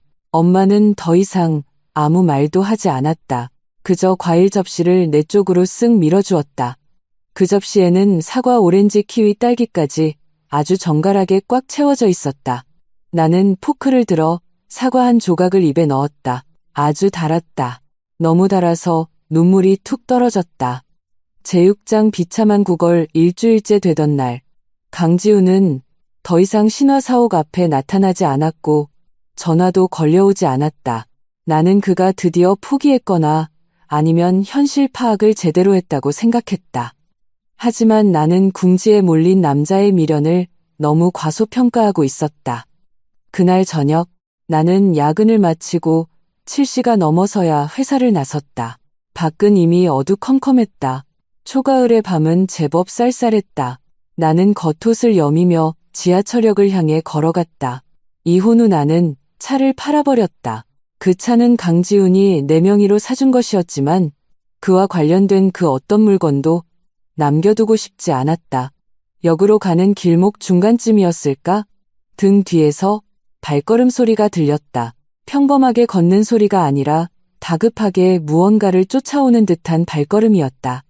고개를 돌려보니 강지훈이었다. 그는 7일 만에 광대뼈가 툭 튀어나올 정도로 비쩍 말라 있었다. 눈두덩이는 푹 꺼졌고 턱에는 거뭇거뭇한 수염이 자라 있었다. 구겨진 정장 차림의 넥타이는 어디다 버렸는지 셔츠 깃은 풀어헤쳐져 있었다. 마치 영혼이 쏙 빠져나간 폐인 같았다. 서아야. 그가 내 이름을 불렀다. 목소리는 형편없이 쉬어 있었다. 나는 걸음을 멈추고 말없이 그를 쳐다보았다. 우리 아버지가 너희 아버님 찾아뵈었어. 그가 한 걸음 다가왔다. 나는 뒷걸음질 쳤다. 그것을 본 그의 눈동자에서 빛이 한 움큼 더 사그라들었다. 서아야, 우리 이야기 좀 하자. 딱 10분만. 무슨 이야기? 우리. 나는 웃었다. 비웃음도 뭣도 아닌 그저 이 상황이 너무 어처구니가 없어서였다. 강지훈 우리 사이에 우리라는 건 이제 없어. 이혼 서류에 너도 도장 찍고 나도 도장 찍었잖아. 구청에서 수리도 다 끝났고 법적으로 우린 이제 아무 사이도 아니야. 하지만 우린 3년이나 부부였잖아. 그의 목소리가 갑자기 커졌다. 거의 절망에 가까운 집착이었다. 3년 서아야. 3년 동안 내가 너한테 부족했던 건 인정해. 하지만 부족했다. 나는 그 단어를 곱씹으며 갑자기 지독한 피로감을 느꼈다. 강지훈, 너는 나한테 잘해주지 못한 게 아니야. 너는 나를 사람 취급조차 안 한 거지. 그가 멍하니 입을 다물었다. 3년. 나는 손가락 3개를 펴보였다. 첫해, 넌 매일 야근한다고 했고, 난 매일 밥을 차려놓고 널 기다렸지. 네가 오면 밥이 식어서 내가 다시 데워준다고 할 때마다 넌 필요 없다며 서재로 들어가 문을 닫아버렸어. 2년 차 넌 아예 외박을 시작했지. 전화도 안 받고 연락도 씹고 나는 경찰에 신고할 뻔한 적이 한두 번이 아니야. 다음날 네가 다른 여자 향수 냄새를 묻히고 돌아와서 나한테 한 변명은 야근이었다는 말 한마디였지. 3년 차. 넌 이유진을 회사 연말 파티에 데려가서 모든 직원들 앞에서 당당하게 내 비서라고 소개했어. 그녀가 네 팔짱을 끼고 넌 아주 활짝 웃더라. 그날 난 구석에 서 있었지만 내 회사 직원 중 그 누구도 내가 내 아내라는 걸 몰랐지. 내 목소리는 아주 차분했다. 마치 남의 이야기를 읽어내려가듯 덤덤했다. 마지막에 넌 나한테 이혼을 요구하며 우린 안 맞는다고, 네가 진짜 사랑하는 사람을 찾았다고 했지. 강지훈 하나만 묻자. 애초에 날 한 번도 사랑한 적이 없다면 그때 나랑은 왜 결혼한 거야? 그는 입을 벌렸지만 아무 말도 하지 못했다. 그때 네가 돈이 필요했으니까 내가 대신 대답해 주었다. 내가 모아둔 4억 원 내 비상금 전부 너한테 줬어. 넌 그 돈으로 회사 살렸지. 그리고 나서 내가 더 이상 쓸모 없어지니까 버린 거지? 아니야? 아니야. 그의 눈시울이 붉어졌다. 서아야, 그런 거 아니야. 내가 그때 너랑 결혼했던 건. 그는 말을 잇지 못했다. 뭐 때문인데? 그때 내가 그가 잡을 수 있는 가장 만만한 호구였으니까. 얼굴 반반하고 성격 고분고분하고 예단도 혼수도 집도 차도 안 바라는데 심지어 자기한테 4억 원이나 갖다 바치는 여자. 아주 완벽한 도구였지. 강지훈 가라. 나는 돌아서서 더 이상 그를 보고 싶지 않았다. 그 4억 원은 안 받을게. 그냥 3년치 인생 수업료 냈다고 칠 테니까. 다시는 나 찾아오지 마. 서아야. 그가 갑자기 미친 듯이 달려들어 내 손목을 꽉 움켜쥐었다. 어찌나 세게 쥐었는지 뼈가 부서질 듯 아팠다. 이거 놔. 안 놔. 그가 거의 악을 쓰듯 소리쳤다. 내 말 끝까지 들어. 내가 잘못했어. 내가 진짜 잘못했어. 나한테 기회를 딱 한 번만 주면 안 될까? 약속할게, 맹세할게. 내 남은 평생 너 한 사람한테만 잘할게. 이유진도 쫓아냈어. 다시는 그 여자 쳐다보지도 않을게. 강지훈. 그의 등 뒤에서 낮게 깔린 남자의 목소리가 들려왔다. 강지훈의 손은 불에 데인 듯 순식간에 내 손목에서 떨어져 나갔다. 신태경이 언제 왔는지 검은 정장을 입은 경호원 2명을 대동한 채 그의 뒤에 서 있었다. 짙은 회색 코트 주머니에 두 손을 찔러 넣은 채 표정은 무심했지만 그 눈빛만은 한겨울 얼음장처럼 차가웠다. 손 놔. 신태경이 말했다. 짧은 2글자였지만 위압감은 엄청났다. 강지훈이 손을 놓은 건 자기가 놓고 싶어서가 아니었다. 이미 양옆에서 경호원 2명이 그의 팔을 꽉 결박했기 때문이었다. 회장님, 제 설명 좀 들어보십시오. 뭘 설명할 거지? 신태경이 그의 앞으로 다가가 위에서 아래로 내려다보며 말했다. 방금 내 동생 손목 부러뜨릴 듯이 잡은 거? 아니면 3년 동안 걔 독수공방 시킨 거? 그것도 아니면 그 4억 원 빼돌린 거? 강지훈의 입술은 미친 듯이 파르르 떨렸지만 단 한 글자도 내뱉지 못했다. 신태경이 허리를 살짝 굽혀 그의 귓가에 바짝 다가갔다. 목소리는 아주 낮게 깔려 있어 강지훈만 들을 수 있을 정도였다. 강지훈, 너 내 동생이 날 말려준 걸 다행으로 알아라. 안 그랬으면 너 지금 길거리가 아니라 중환자실에 누워 있었을 테니까. 그는 몸을 일으키며 경호원들에게 손짓했다. 강 대표 모셔다 드려. 그리고 오늘부로 신화그룹 산하 모든 사업장에 강 대표 출입을 전면 금지한다. 아, 서울 재계 지인들한테도 말해둬. 진성건업 강 대표님, 요즘 아주 한가하시니까 누구든 일거리 주지 말라고. 재계에서 완전히 퇴출시켜.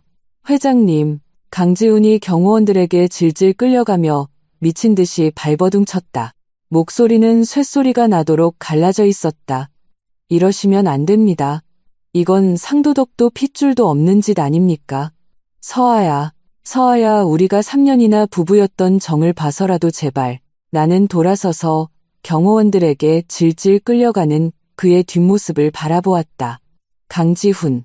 그는 발버둥 치던 것을 멈추고 고개를 획 돌려 나를 쳐다보았다. 그 눈동자에는 마지막 한 가닥 희망의 불씨가 타오르고 있었다. 3년 부부의 정이라. 나는 고개를 살짝 기울이고 입꼬리를 당겨 웃었다.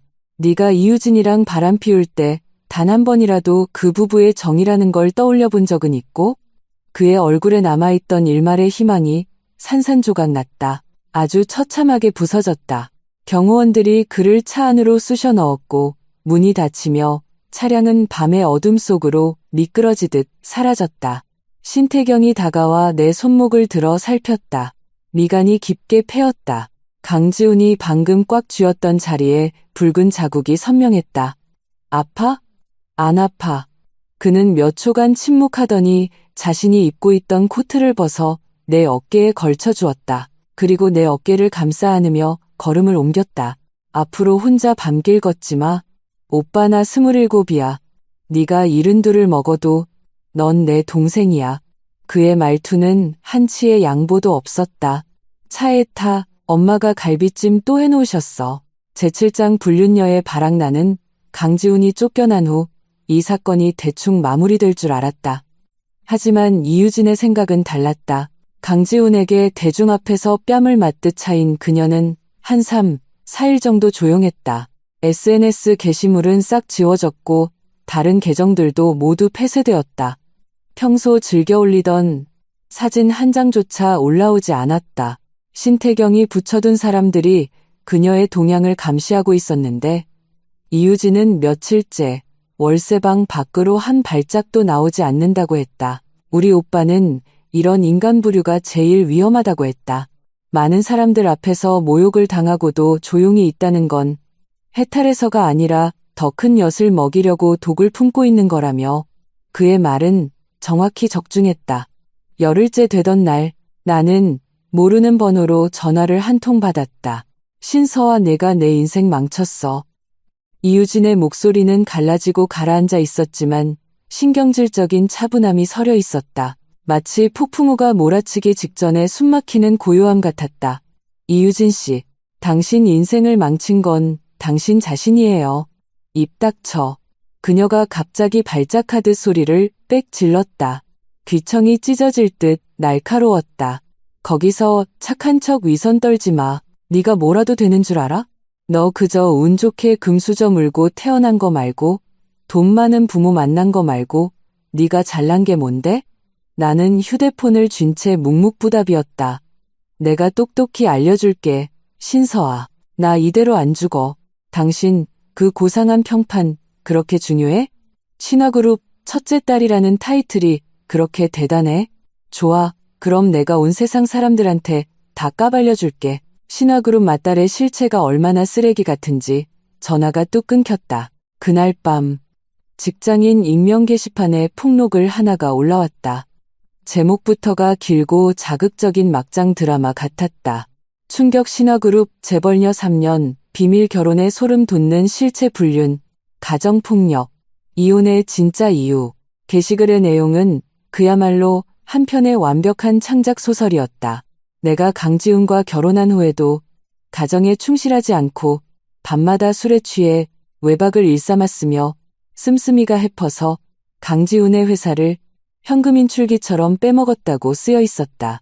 게다가 이혼도 내가 먼저 요구했으며 그 이유는 내가 더 돈 많은 물줄을 물었기 때문이라는 것이었다. 증거 사진이랍시고 나와 신태경이 식당에서 밥 먹던 사진을 다시 첨부했다. 신태경이 내 어깨를 감싸 안은 각도를 교묘하게 잘라내어 마치 진짜 비밀 연애 중인 커플처럼 보이게 만들었다. 가장 악랄했던 건 게시글에 첨부된 녹음 파일이었다. 나와 강지훈이 이혼하기 직전 마지막으로 크게 싸웠을 때의 대화 내용이었다. 누군가 몰래 녹음한 것이었다. 녹음본 속에서 강지훈은 이렇게 말했다. 신서아 넌 한 번도 이 집을 내 집이라고 생각한 적 없잖아. 나 이 집은 단 한 번도 내 집이었던 적이 없으니까. 강지훈. 그럼 네가 원하는 게 뭔데? 나 이혼해. 당장. 딱 이 세 문장이었다. 앞뒤 문맥을 교묘하게 다 잘라내버려서 누가 들어도 내가 명백한 귀책 사유가 있고 빨리 이혼하고 싶어 안달난 여자처럼 들리게 만들어놨다.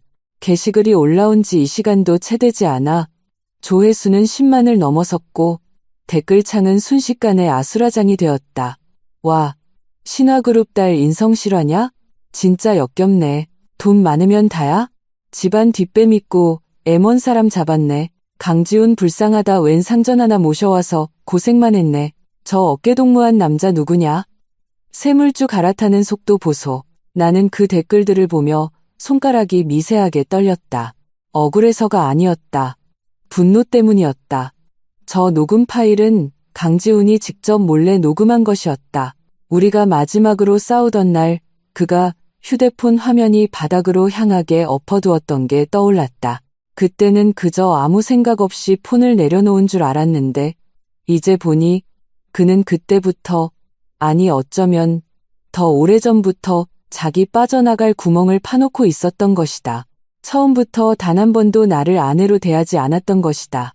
신태경의 전화가 걸려왔다. 봤어? 응. 겁먹지 마. 오빠 여기 있어. 그의 목소리는 바위처럼 단단하고 듬직해서 나를 안심시켰다. 그 녹음 파일 전체 원본 구했어.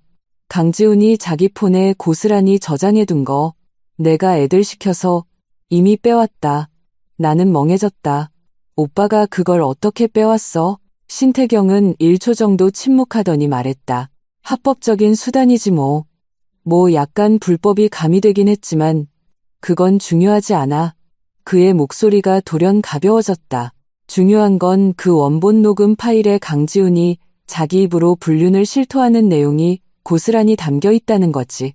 그리고 걔가 너한테 쌍욕하는 거, 집어던지고 부수는 소리.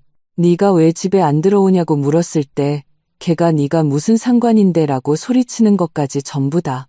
나는 휴대폰을 쥔 채 아무 말도 하지 못했다. 서아야, 이번엔 오빠가 네 얼굴에 튄 흙탕물 단 한 방울도 남김없이 저놈들 얼굴에 쏟아부어 줄게. 다음 날 오전 10시 신화그룹 공식 계정에 두 번째 입장문이 올라왔다. 이번엔 사진 3장이 아니었다. 원본 무삭제, 녹음 파일이었다. 총 길이 7분 32초, 편집 없음, 묵음 처리 없음.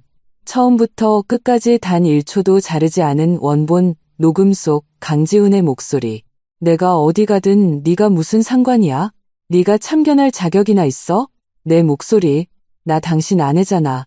강지훈, 아내? 너 혼인신고 하나 했다고? 진짜 내 마누라라도 된 줄 아나 본데. 신서아, 내가 분명히 말해두는데 그때 너랑 결혼한 건 네가 말 잘 듣고 안 나대서였어. 근데 지금 매일같이 나랑 싸우려 드는데 내가 널 곁에 둘 이유가 있어? 와장창 물건 깨지는 소리. 내 목소리. 그 이유진. 둘이 무슨 사이야? 강지훈 3초 침묵. 너 다 알고 있으면서 왜 물어? 내 목소리. 강지훈 3년이야. 너 그 여자랑 언제부터 만났어? 강지훈. 1년 반. 왜? 나는 유진이랑 진심이야. 네가 정 못 견디겠으면 이혼해 그럼. 내 목소리. 한참의 침묵 후 아주 나지막하게. 이혼해 당장. 강지훈 비웃음. 좋아. 집은 내가 결혼 전에 산 거니까 너랑 상관없고 차도 내 명이고 회사도 내 거야. 너 빈손으로 나가는 거 이해 없지? 내 목소리. 없어.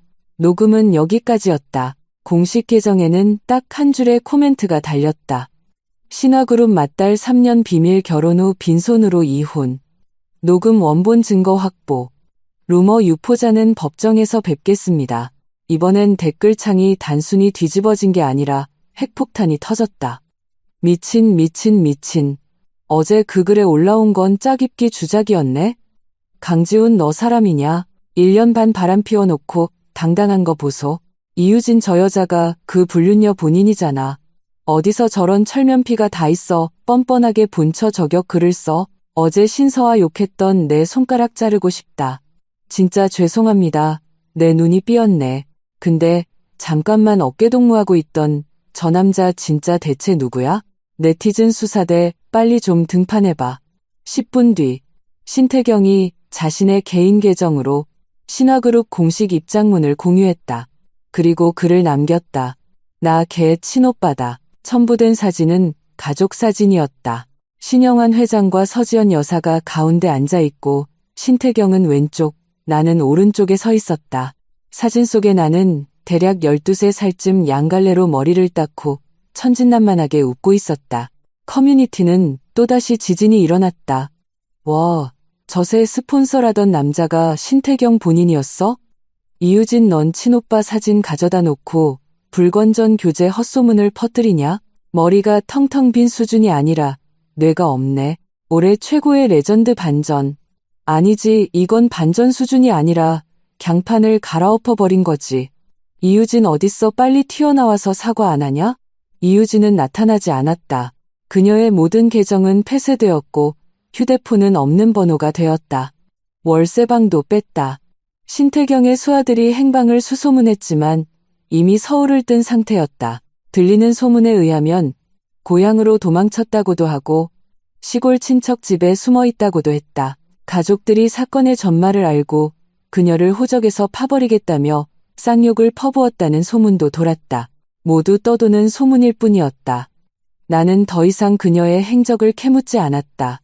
내 소중한 시간을 낭비할 가치조차 없는 인간이었으니까. 제8장 진실의 대가 이유진은 도망쳤지만 강지우는 여전히 남아있었다.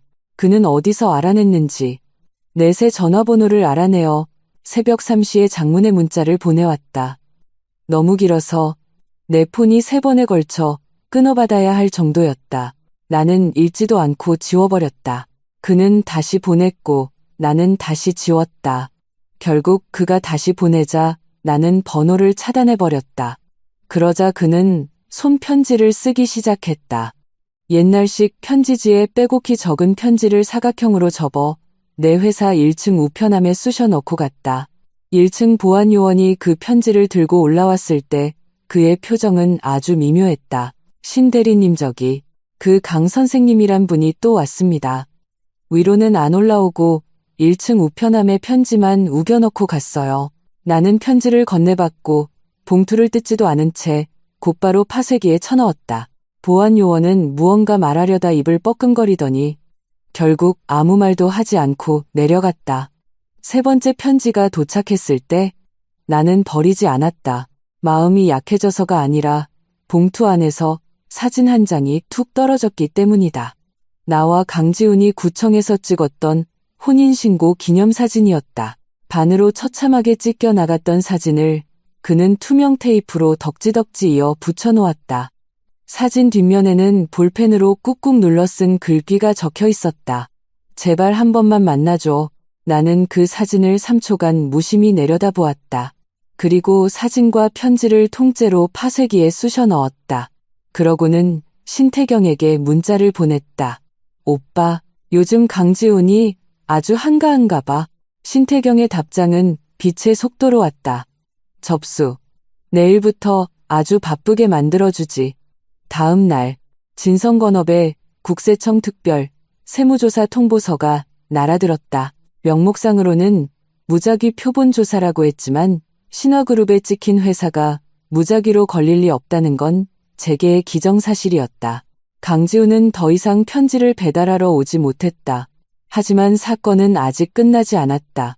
진정한 클라이맥스는 이유진이 야반도주한 지 5일째 되던 날 터졌다. 그날 오후 초라한 행색의 중년 여자 한 명이 신화사옥 1층 현관에 나타났다. 색이다 바랜 촌스러운 꽃무늬 블라우스를 입고 머리는 산발을 한 채 불안함과 분노가 뒤섞인 표정을 짓고 있었다. 보안요원이 그녀를 막아서자 그녀는 대문턱에 드러누울 기세로 악을 쓰기 시작했다. 신서아, 너 당장 나와. 우리 딸내미 인생 저 모양 저 꼴로 만들어 놓고 당장 튀어나와. 이유진의 엄마였다. 누군가 이 장면을 찍어 온라인에 올렸다.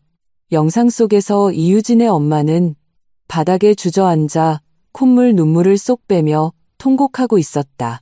멀쩡하던 우리 집 귀한 딸을 지내 집구석에 못 숨어들게 벼랑 끝으로 내몰아? 우리 유진이랑 그 지훈이라는 총각은 진짜 사랑하는 사이였다고. 당신 내 신화그룹이 돈 좀 있고 백 좀 있다고 사람을 이렇게 짓밟아도 되는 거야? 그 신서아라는 년이지 서방 하나 간수 못 해놓고 왜 우리 애먼 딸을 잡고 지랄이야. 점심시간이 겹쳐 구경꾼들이 구름대처럼 몰려들었다. 동정하는 사람도 있었고 비웃는 사람도 있었으며 대부분은 휴대폰을 쳐다보며 촬영하기 바빴다. 보안 요원들이 그녀를 끌어내려 하자 그녀는 아예 대리석 바닥에 대자로 드러누워 뒹굴며 고래고래 하늘이 무너지게 곡소리를 냈다. 신태경이 비서에게 보고를 받은 건 임원 회의 중이었다. 그는 회의를 중단시키고 영상을 확인하더니 얼굴에 서리가 내리듯 표정이 굳어졌다. 올려보내. 대표님네. 올려보내서 회의실로 모셔. 법무팀 전부 호출하고 처음부터 끝까지 영상 촬영 철저히 해. 그리고 그는 잠시 뜸을 들이더니 덧붙였다. 서화도 부르고. 내가 회의실 문을 열고 들어갔을 때 이유진의 엄마는 가죽 소파에 푹 파묻혀 차를 홀짝이고 있었다. 그녀의 눈동자는 눈 돌아갈 만큼 화려한 실내 장식을 쉴 새 없이 훑으며 입꼬리가 실룩거리고 있었다. 내가 들어오는 것을 보더니 그녀는 얼른 찻잔을 내려놓고 다시 피해자인 척하는 표정을 장착했다. 내가 그 신서 아냐? 네. 그녀는 나를 위아래로 훑어보더니 입술을 삐죽 내밀었다. 생긴 것도 영 볼품없네. 그러니까 지훈이가 널 거들떠보지도 않지. 신태경의 미간이 확 구겨졌다. 그가 막 입을 열려는 찰나 내가 그의 팔을 지그시 눌렀다. 아줌마. 나는 그녀의 맞은편에 앉아 평온한 목소리로 입을 열었다. 오늘 여기 오신 거 이유진 씨 일 때문이시죠? 당연하지. 그녀의 목소리가 찢어질 듯 높아졌다. 우리 딸이 너희 때문에 도망쳐서 시골 구석에 처박혔어. 직장도 잘리고 평판도 다 박살나고 선 들어오던 남자랑도 다 파투났어. 너희가 책임져야 할 거 아니야. 무슨 책임이요? 보상. 그녀가 손가락 하나를 꼿꼿이 세워 보였다. 2억 원. 1원 한 푼도 깎을 생각 마라. 너희 신화그룹 돈 썩어난다며 2억 원 정도 껌값 아니야? 나는 그녀의 그 꼿꼿한 손가락을 쳐다보다 문득 헛웃음이 터졌다. 아줌마 딸이 무슨 짓을 저질렀는지 아세요? 우리 딸이 뭘 어쨌든 간에 난 관심 없어. 어쨌든 걔는 내 딸이고 너희가 우리 딸 괴롭히는 꼴은 내가 눈에 흙이 들어가도 못 본다. 그 여자가 남의 가정을 파탄냈어요. 내 말에 그녀는 흠칫했다.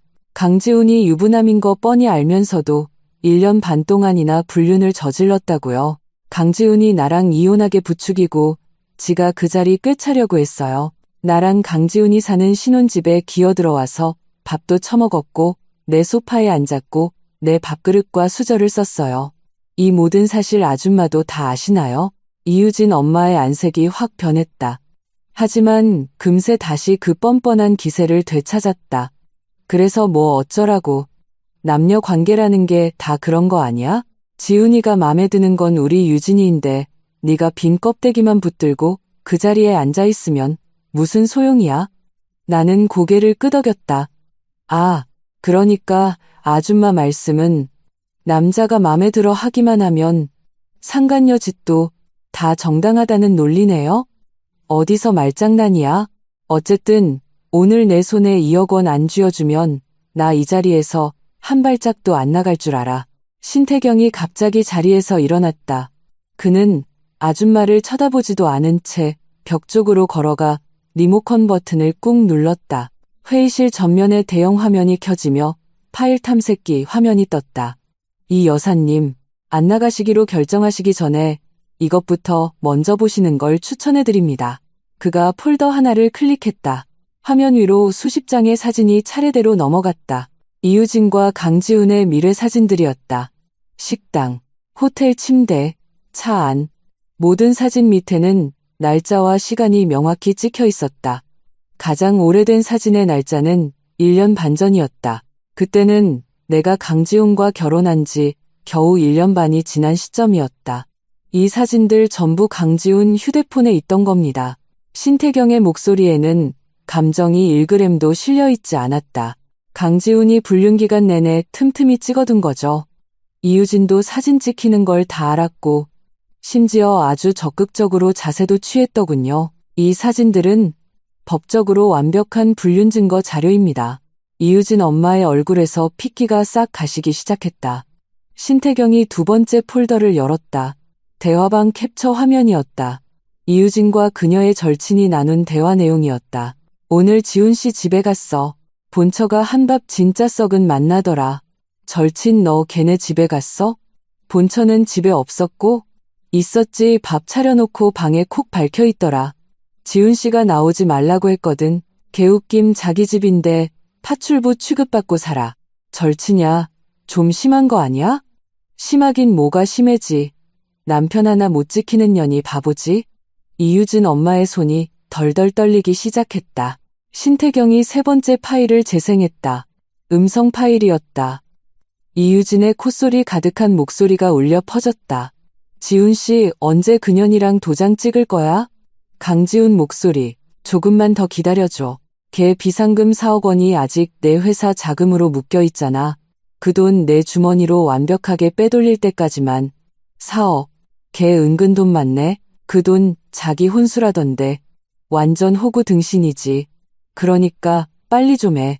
나 계속 이렇게 상간녀 꼬리표 달고 있긴 싫단 말이야. 녹음이 끝났다.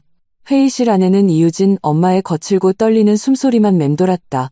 이 여사님. 신태경이 화면을 끄고 뒤돌아 그녀를 내려다보았다. 아까 저희한테 2억 원을 배상하라고 하셨죠. 전 오히려 되묻고 싶습니다. 여사님 따님께서 강지훈과 공모해 여동생의 혼수 자금 4억 원을 가로채려 한 혐의. 이 빚은 어떻게 계산하실 건지. 이유진 엄마의 얼굴은 백지장 그 자체가 되었다. 입을 벌렸으나 목구멍에선 짐승이 앓는 듯한 소리만 새어나왔다. 사기죄, 특가법 위반, 피해 금액 4억 원이면 형법상 징역형은 물론이고 죄질에 따라 실형을 피하기 어렵습니다. 이유진은 공범이고 강지훈은 주범이죠. 오늘 2억 원 받으러 오신 거 제가 드릴 수도 있습니다. 하지만 이 돈을 받는 순간 이유진의 사기 공모 사건은 특수 공갈 협박까지 추가될 텐데 어디 한번 심사숙고해 보시죠. 이유진 엄마의 몸이 소파 아래로 주르륵 미끄러져 내렸다. 기절한 게 아니었다. 그냥 다리에 힘이 풀려버린 것이다. 그녀는 바닥에 털썩 주저앉아 입술을 바들바들 떨었다. 분노로 가득 찼던 얼굴은 어느새 공포로 그리고 짙은 절망감으로 뒤덮여 있었다. 아, 안 돼. 말도 안 돼. 우리 유진이가 그런 짓을 했을 리가 없어. 이 모든 증거 자료들은 3일 뒤 법원에 정식으로 제출될 겁니다. 신태경이 그녀 앞으로 다가가 위에서 아래로 싸늘하게 내려다보며 말했다. 오늘 1층 현관에서 소란 피우신 영상도 함께 제출될 거고요. 업무방해, 명예훼손 등등 유치장 신세지기엔 차고 넘칩니다. 하지만 연세가 있으시니 굳이 법적 책임까진 묻지 않겠습니다. 조건이 하나 있습니다만 그가 잠시 숨을 골랐다. 당장 여기서 나가시고 앞으로 이유진을 포함한 이씨 집안 그 누구도 제 여동생 반경 100m 이내에 얼씬도 하지 마십시오. 이유진 엄마는 보안 요원들의 양팔에 끌려나갔다. 걸어나가는 그녀의 발걸음은 솜사탕을 밟듯 허공을 붕붕 떠다녔다. 회의실 문이 닫히고 신태경이 몸을 돌려 나를 바라보았다. 속 좀 뚫려? 나는 한참 동안 침묵하다 고개를 끄덕였다. 응 오빠. 근데 그 녹음 파일들 오빠가 어디서 구한 거야? 신태경이 눈을 찡긋거렸다. 얼굴에 서려있던 냉기가 일순간에 사르르 녹아내리며 세상 무해한 표정을 지어 보였다. 합법적인 수단이라니까. 강지훈 휴대폰이 마침 내 손에 있네. 그가 주머니에서 휴대폰 하나를 꺼내 흔들어 보였다. 그 자식 저번에 우리 사옥 밑에서 4시간 동안 벌 쏘고 갔을 때 갈 때 보니까 폰을 길바닥에 떨구고 가더라고. 그래서 내가 그냥 주웠지. 주운 김에 내용 좀 확인해 본 거고. 길에서 주운 건 도둑질이 아니잖아. 나는 아주 진지하게 뻔뻔한 오빠의 얼굴을 보며 대체 무슨 말을 해야 할지 말문이 막혔다. 걱정 마. 폰 안의 내용들은 전부 복구해서 공증받아 놨으니까 법적 효력 완벽해. 3일 뒤면 강지훈이랑 이유진 앞으로 나란히 법원 출석 요구서가 날아갈 거야. 그가 다가와 내 머리를 쓱쓱 쓰다듬었다. 가자. 엄마가 갈비찜 또 해놨대. 아, 또 갈비찜이야. 오늘은 매운 소갈비찜. 차림 바꿨어. 재구장 완벽한 청산법원 출석 요구서는 정확히 3일 뒤 송달되었다. 강지훈이 출석 요구서를 받았을 때 그는 진성건업 대표실에 앉아 있었다. 그 사무실은 이미 절반 이상 텅 비어 있었다. 거래처는 짐을 쌌고 고객사들은 계약을 해지했으며 직원들은 70%가 퇴사했다. 남은 사람들은 그저 체당금과 퇴직금을 받기 위해 버티고 있을 뿐이었다. 전해 들은 바에 따르면 그는 출석 요구서를 그 자리에서 갈기갈기 찢어버렸다고 한다. 그리고 다시 바닥을 기어다니며 찢어진 조각들을 주워 모아 투명 테이프로 덕지덕지 이어 붙였다고 했다. 우리의 혼인신고 사진을 이어 붙였던 바로 그 찌질한 방식 그대로 말이다. 이유진 쪽 출석 요구서는 그녀의 시골 고향 집으로 송달되었다. 우편물을 받아든 그녀의 엄마는 다시 발작하며 울고불고 난리를 쳤고 결국 동네 파출소 순경들이 출동해 간신히 진정시켰다. 당시 출동했던 순경이 남긴 명언이 하나 있었다고 한다. 아주머니 댁따님이 저지른 짓은 조선시대였으면 멍석마리감입니다. 저쪽에서 아줌마 업무방해로 고소 안 한 것만 해도 감지덕지니까 조용히 좀 사쇼. 그 한마디에 이유진의 엄마는 드디어 얌전해졌다. 하지만 이 막장 드라마의 진짜 마침표를 찍은 건 7일 뒤 열린 형사재판이었다. 나는 법정에 나가지 않았다. 신태경이 굳이 나갈 필요 없다고 했기 때문이다. 신화그룹 법무팀에 초엘리트 변호사 17명이 투입되었다. 팀장인 장 변호사는 서울 서초동 법조타운에서만 25년 굴은 베테랑으로 그가 맡은 사건 중 패소란 단어는 존재하지 않았다. 그는 모든 증거 자료를 검토한 뒤 딱 3글자만 남겼다. 완승입니다. 아니, 압살이었습니다. 재판 당일 나는 신태경의 집무실 소파에 앉아 결과를 기다리고 있었다. 벽에 걸린 시계의 초침이 유난히 더디게 흘러갔다. 1초, 1초가 마치 일부러 내 애를 태우려는 것 같았다. 신태경은 책상 너머에 앉아 서류를 결제하고 있었다. 표정은 평소와 다름없이 태연했다. 마치 오늘이 아주 평범한 수요일인 것처럼. 하지만 나는 그가 긴장하고 있다는 걸 알고 있었다. 왜냐하면 그가 서류를 넘기는 속도가 평소보다 2배는 빨랐고 심지어 똑같은 결제 서류에 서명을 2번이나 했기 때문이다. 오빠, 응? 그 서류 방금 서명 2번 했어. 그는 고개를 푹 숙여 서류를 확인하더니 눈 하나 깜짝하지 않고 덮어서 옆으로 밀어버렸다. 그건 안 중요해. 오후 4시 17분 신태경의 휴대폰이 울렸다. 그는 전화를 받아들고 몇 초 듣더니 입꼬리가 서서히 호를 그리며 위로 말려 올라갔다. 수고하셨습니다. 그는 전화를 끊고 나를 바라보았다. 이겼어. 단 3글자였지만 그 무게감은 남달랐다. 사기죄 성립. 강지훈 징역 3년 집행유예 2년, 이유진 징역 2년, 집행유예 1년, 피해 금액 4억 원, 전액 반환. 거기다 3년치 이자와 정신적 피해 보상액, 라벤, 합계 6억 3,400만 원. 나는 소파 등받이에 푹 기대며 길고 긴 숨을 토해냈다. 기쁘다기보다는 말로는 설명할 수 없는 아주 묵직한 응어리 하나가 드디어 가슴 속에서 툭 떨어져 나간 기분이었다. 그리고 하나 더. 신태경이 자리에서 일어나 통유리창 쪽으로 걸어가며 아래를 무심히 내려다보았다. 진성건업 오늘부로 공식 파산 절차 들어갔어. 우리 계열 투자사 시켜서 자산 매각 입찰에 참여시켰지. 진성건업을 인수하려고? 왜? 신태경은 몸을 돌려 역광을 받으며 나를 쳐다보았다. 빛 때문에 그의 표정은 잘 보이지 않았지만 목소리에는 나른하면서도 한치의 오차도 없는 확신이 차 있었다. 내 3년 인생이 헛수고로 끝날 순 없잖아. 진성건업의 파산 절차는 눈 깜짝할 사이에 진행되었다. 그 회사는 이미 신화그룹의 상업적 포위망에 걸려들어 벌집처럼 쑤셔져 너덜너덜해진 상태였다. 공급업체 단절, 고객사 계약 해지, 주거래 은행 대출 회수, 장부에 남은 현금으론 직원들 퇴직금조차 줄 수 없었다. 강지훈 명의의 모든 자산은 동결되었다. 집, 차, 예금, 주식까지 몽땅 법원에 압류당해 채무와 배상금 변제에 쓰이게 되었다. 그가 이혼할 때 집은 결혼 전에 산 내 거니까 너랑 상관없다고 떠들었던 그 아파트도 결국 경매에 넘어갔다. 그리고 그 아파트를 낙찰받은 사람은 바로 신태경이었다. 낙찰가는 6억 3,400만 원. 단 1원도 많지 않고 1원도 적지 않은 딱 그 배상금 액수였다. 신태경이 내 손에 그 아파트 등기권리증을 쥐어주었을 때 나는 성북동 본가마당에서 엄마를 도와 화단에 물을 주고 있었다. 이게 뭐야? 내 혼수. 등기권리증을 펼쳐보니 소유주란에 내 이름이 선명하게 박혀 있었다. 신서아.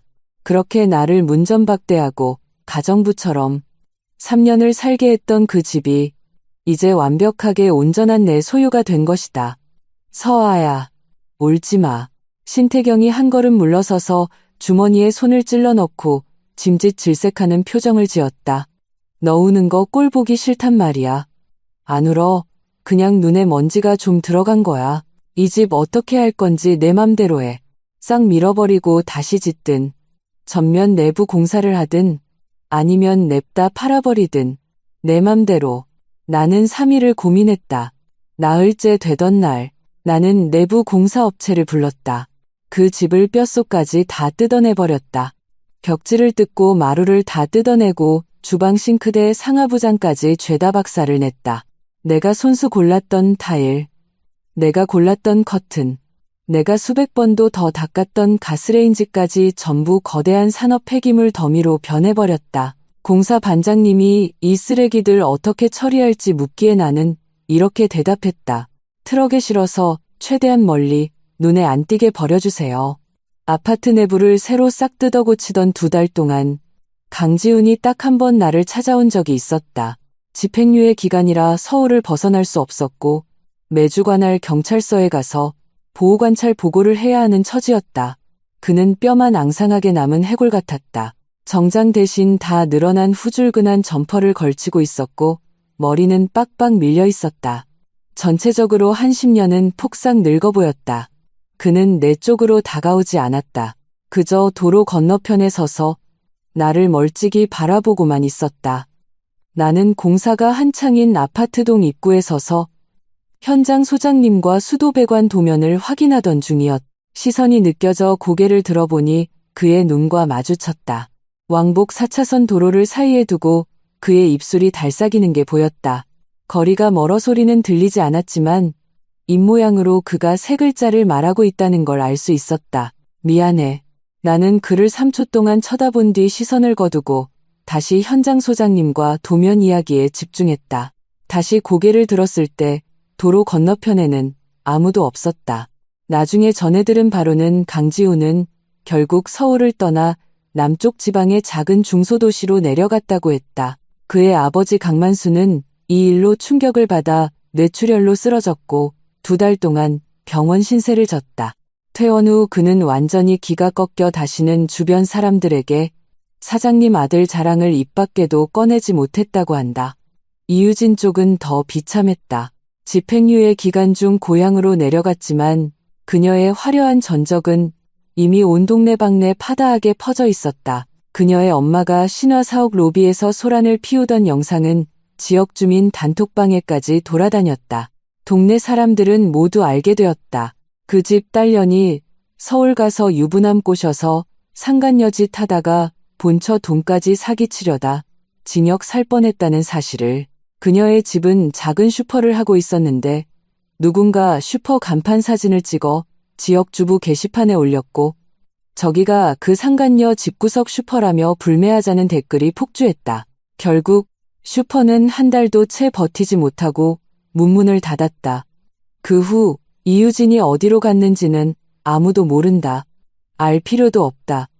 제10장 여왕의 귀환 3개월 후 신화그룹 연말송년회. 장소는 서울 코엑스 대연회장이었다. 참석한 귀빈들은 대한민국 재계의 반을 뚝 떼어온 수준이었다. 신영환 회장은 최고급 맞춤 다크 그레이 정장을 빼입고 머리는 단정하게 한치에 흐트러짐 없이 빗어넘긴 채 서지연 여사의 팔짱을 끼고 연회장 입구에서 손님들을 맞이했다. 엄마는 짙은 딥그린 실크 연회복을 입고 계셨다. 머리는 단정하게 올리고 양쪽 귀에는 아버지가 결혼 30주년 기념으로 사주신 최고급 에메랄드 귀걸이가 영롱하게 빛나고 있었다. 그녀가 미소 지으며 서 있는 자태는 누가 봐도 기품 넘치는 재벌가 안주인 그 자체였다. 신태경은 연회장 안쪽에서 협력사 대표들과 여유롭게 환담을 나누고 있었다. 오늘따라 드물게 넥타이까지 맸는데 다크 네이비 톤으로 내 옷차림 색상과 맞춘 것이었다. 송년회니까 남매끼리 옷차림 좀 맞추자며 그가 특별히 비서를 시켜 보내온 넥타이였다. 나는 연회장 측면 발코니 쪽 복도에 서서 통유리창 너머로 서울의 야경을 내려다보고 있었다. 이혼 서류에 도장을 찍은 지 딱 3개월. 그 3개월이 마치 3년 같기도 했고 어떨 땐 고작 3일밖에 안 지난 것 같기도 했다. 긴장돼? 신태경이 언제 다가왔는지 내 등 뒤에서 불쑥 목소리를 냈다. 그의 양손에는 샴페인 잔이 들려 있었고 그중 하나를 내게 건넸다. 안 긴장돼. 거짓말. 그는 벽에 기대어 고개를 돌려 나를 쳐다보았다. 너 긴장할 때마다 귓불 만지는 버릇 있잖아. 방금 3번 만졌어. 나는 무의식적으로 손을 귓가에서 떼어내리다. 또 오빠의 함정에 빠졌다는 걸 깨달았다. 오빠 동생 체면 좀 세워주면 안 돼? 안 돼. 연회장 내부의 조명이 서서히 어두워졌다. 사회자의 목소리가 마이크를 타고 웅장하게 울려 퍼졌다. 신사숙녀 여러분, 신화그룹 연말 송년회에 참석해 주셔서 진심으로 감사드립니다. 그럼 지금부터 신화그룹 신영환 회장님의 환영사가 있겠습니다. 우레와 같은 박수갈채가 쏟아졌다. 아빠가 무대 위로 올라가 헛기침을 한 번 하시고는 내가 어릴 적부터 귀에 못이 박이도록 들었던 그 레퍼토리로 환영사를 시작하셨다. 협력사 여러분의 노고에 감사드리며 신화그룹이 올 한 해 이룩한 성과는 모두 여러분의 신뢰 덕분입니다. 앞으로도 우리는 핵심 주력 사업에 매진하며 새로운 미래 성장 동력을. 나는 발코니 쪽에 서서 희끗희끗해진 머리카락을 한 단상의 아빠를 묵묵히 바라보았다. 3년 전 내가 몰래 혼인신고를 하러 집을 나갔던 그날 밤 아빠가 내게 전화를 한 통 거셨다. 나는 받지 않았다. 나중에 신태경에게 전해 듣기로 그날 밤 아빠는 서재에서 꼬박밤을 지새우셨다고 한다. 책상 위 잿더리에는 담배 꽁초가 수북하게 쌓여 있었다. 원래 서재에서는 절대 담배를 피우지 않으시던 분이었다. 그날이 유일한 예외였다고 한다. 마지막으로 여러분께 아주 중요한 소식 하나를 전하고자 합니다. 신영환 회장의 목소리가 나를 상념에서 현실로 끌어당겼다. 단상에 선 아빠는 잠시 말을 멈추고 수많은 인파를 넘어 발코니 쪽에 서 있는 나를 정확히 응시하셨다. 오늘부로 제 딸 신서아가 신화그룹 부사장으로 정식 취임하여 그룹 산하 문화 콘텐츠 사업 부문을 총괄하게 될 것입니다. 연회장 안은 잠시 정막이 흐르더니 이내 아까보다 훨씬 더 거대한 박수갈채가 터져나왔다. 나는 샴페인 잔을 쥔 손가락에 힘을 주었다. 가봐. 신태경이 내 어깨를 가볍게 툭 밀었다. 내 무대야. 나는 깊은 숨을 한번 들이마시고 측면 문을 열고 연회장 중앙을 향해 걸어나갔다. 스포트라이트가 내 위로 쏟아졌다. 수백 명의 시선이 일제히 나를 향했다. 놀라움, 호기심, 그리고 수군거림. 그 시선들 중에는 3개월 전 신화사옥 로비에서 이유진 엄마의 난동을 구경했던 자도 있었고 신화그룹 공식 계정의 입장문을 본 자도 있었으며 신화그룹 맏딸의 실물을 오늘 처음 보는 자도 섞여 있었다. 나는 단상으로 올라가 아빠 옆에 섰다. 신영환 회장은 내게 마이크를 넘겨주셨다. 아빠의 눈시울은 미세하게 붉어져 있었지만 입가에는 자랑스러운 미소가 번져 있었다. 우리 딸, 한마디에 나는 마이크를 건네받고 무대 아래 빼곡하게 들어찬 사람들을 향해 3초간 침묵했다. 안녕하십니까? 신서아입니다. 단상 아래에서 다시 한번 박수가 쏟아졌다. 아까보다 더 우렁찼다. 지난 몇 달 동안 저와 관련된 여러 가지 소식들을 아마 여러분께서도 매체를 통해 많이 접하셨을 거라 생각합니다. 어떤 건 사실이었고, 어떤 건 거짓이었으며, 어떤 건 누군가에 의해 아주 악의적으로 조작된 것들도 있었습니다. 내 목소리는 흔들림 없이 아주 차분했다. 나 스스로도 놀랄 만큼 단단했다. 하지만 이제 그런 것들은 조금도 중요하지 않습니다. 중요한 건 오늘 제가 이 자리에 신화그룹 부사장이라는 이름으로 서서 여러분 앞에 섰다는 사실입니다. 연회장 안이 쥐죽은 듯 고요해졌다. 앞으로 신화그룹 문화 콘텐츠 사업 부문은 특정 방향의 콘텐츠 제작에 전폭적인 투자를 단행할 계획입니다. 바로 여성 서사 중심의 콘텐츠입니다. 소설, 드라마, 웹툰, 영화, 그 어떤 포맷이든 여성 시청자들에게 압도적인 공감과 용기를 줄 수 있는 작품이라면 신화그룹이 전폭적으로 투자하고 육성하겠습니다. 나는 잠시 숨을 골랐다. 왜냐하면 제가 직접 겪어봤기 때문입니다. 가치를 인정받지 못하고 투명 인간 취급받는 기분이 어떤 것인지, 믿었던 사람에게 철저히 기만당하는 기분이 어떤 것인지, 그리고 그 시궁창 같은 바닥에서 다시 일어서는 기분이 어떤 것인지 누구보다 뼈저리게 알고 있습니다. 그래서 제가 하고 싶은 일은 더 많은 여성들에게 보여주는 것입니다. 당신은 혼자 버티고 있는 게 아니라는 것을요. 세 번째 박수갈채가 터져나왔다. 이번에는 사람들의 환호성까지 섞여 있었다.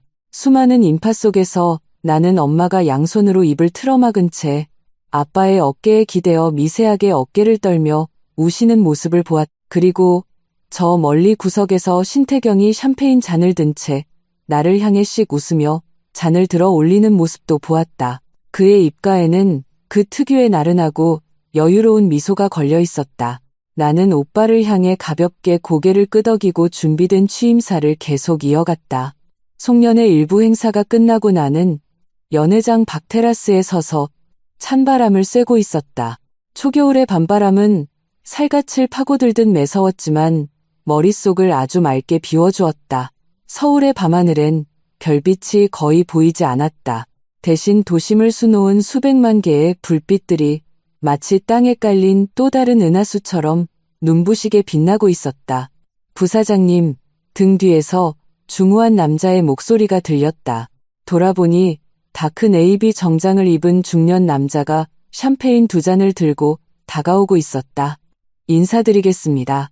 태성미디어 제작사 대표 조민우입니다. 그는 내게 술잔 하나를 건넸다. 아까 부사장님의 취임사 아주 감명 깊게 들었습니다. 저희 회사가 마침 최근에 여성 서사 중심의 대작 드라마를 준비 중인데 신화그룹에서 저희 기획에 참여해 주실 의향이 있으신지 궁금해서 말입니다. 나는 술잔을 받아들고 입가에 옅은 미소를 지었다. 조 대표님, 내일 오전 10시 제 집무실에서 뵙죠? 좋습니다. 그럼 부사장님 시간 더 뺏지 않겠습니다. 그는 잔을 가볍게 부딪혀 예의를 표하고 몸을 돌려 연회장 안으로 사라졌다. 나는 다시 몸을 돌려 발 아래 펼쳐진 서울의 눈부신 야경을 내려다보았다. 그때 폰이 징 울렸다. 신태경이 보낸 문자였다. 조민우, 저 양반 업계에서 꽤 믿을만한 사람이야. 내일 회의 잘해봐. 아, 그리고 엄마가 송년회 끝나면 빨리 본가로 오란다. 오늘 푹 고왔대. 나는 휴대폰 화면을 잠그며 소리내어 웃었다. 뒷말은 안 봐도 뻔했다. 결국 기승전 갈비탕. 우리 집은 영원한 갈비탕이다. 도심 깊은 곳에서 불어오는 겨울밤의 매서운 바람 속에는 형언할 수 없는 아주 새롭고 청량한 냄새가 섞여 있었다. 3년 전 나는 사랑이 내 모든 걸 다 내어줄 만큼 가치 있는 거라 착각하며 내 자신을 시궁창에 처박았었다. 3개월 전 나는 그 시궁창에서 기어나와 온몸에 상처를 입고 뒤도 돌아보지 못한 채 도망쳐왔다. 그리고 오늘 나는 비워진 술잔을 테라스 난간에 올려놓고 어깨에 걸친 외투를 여미며 당당하게 연회장을 향해 걸음을 옮겼다. 연회장 문틈으로 새어나온 화려한 조명빛이 내 구두 코끝을 찬란하게 비추었다. 나의 걸음걸음은 그 어느 때보다 흔들림 없이 견고하고 당당했다.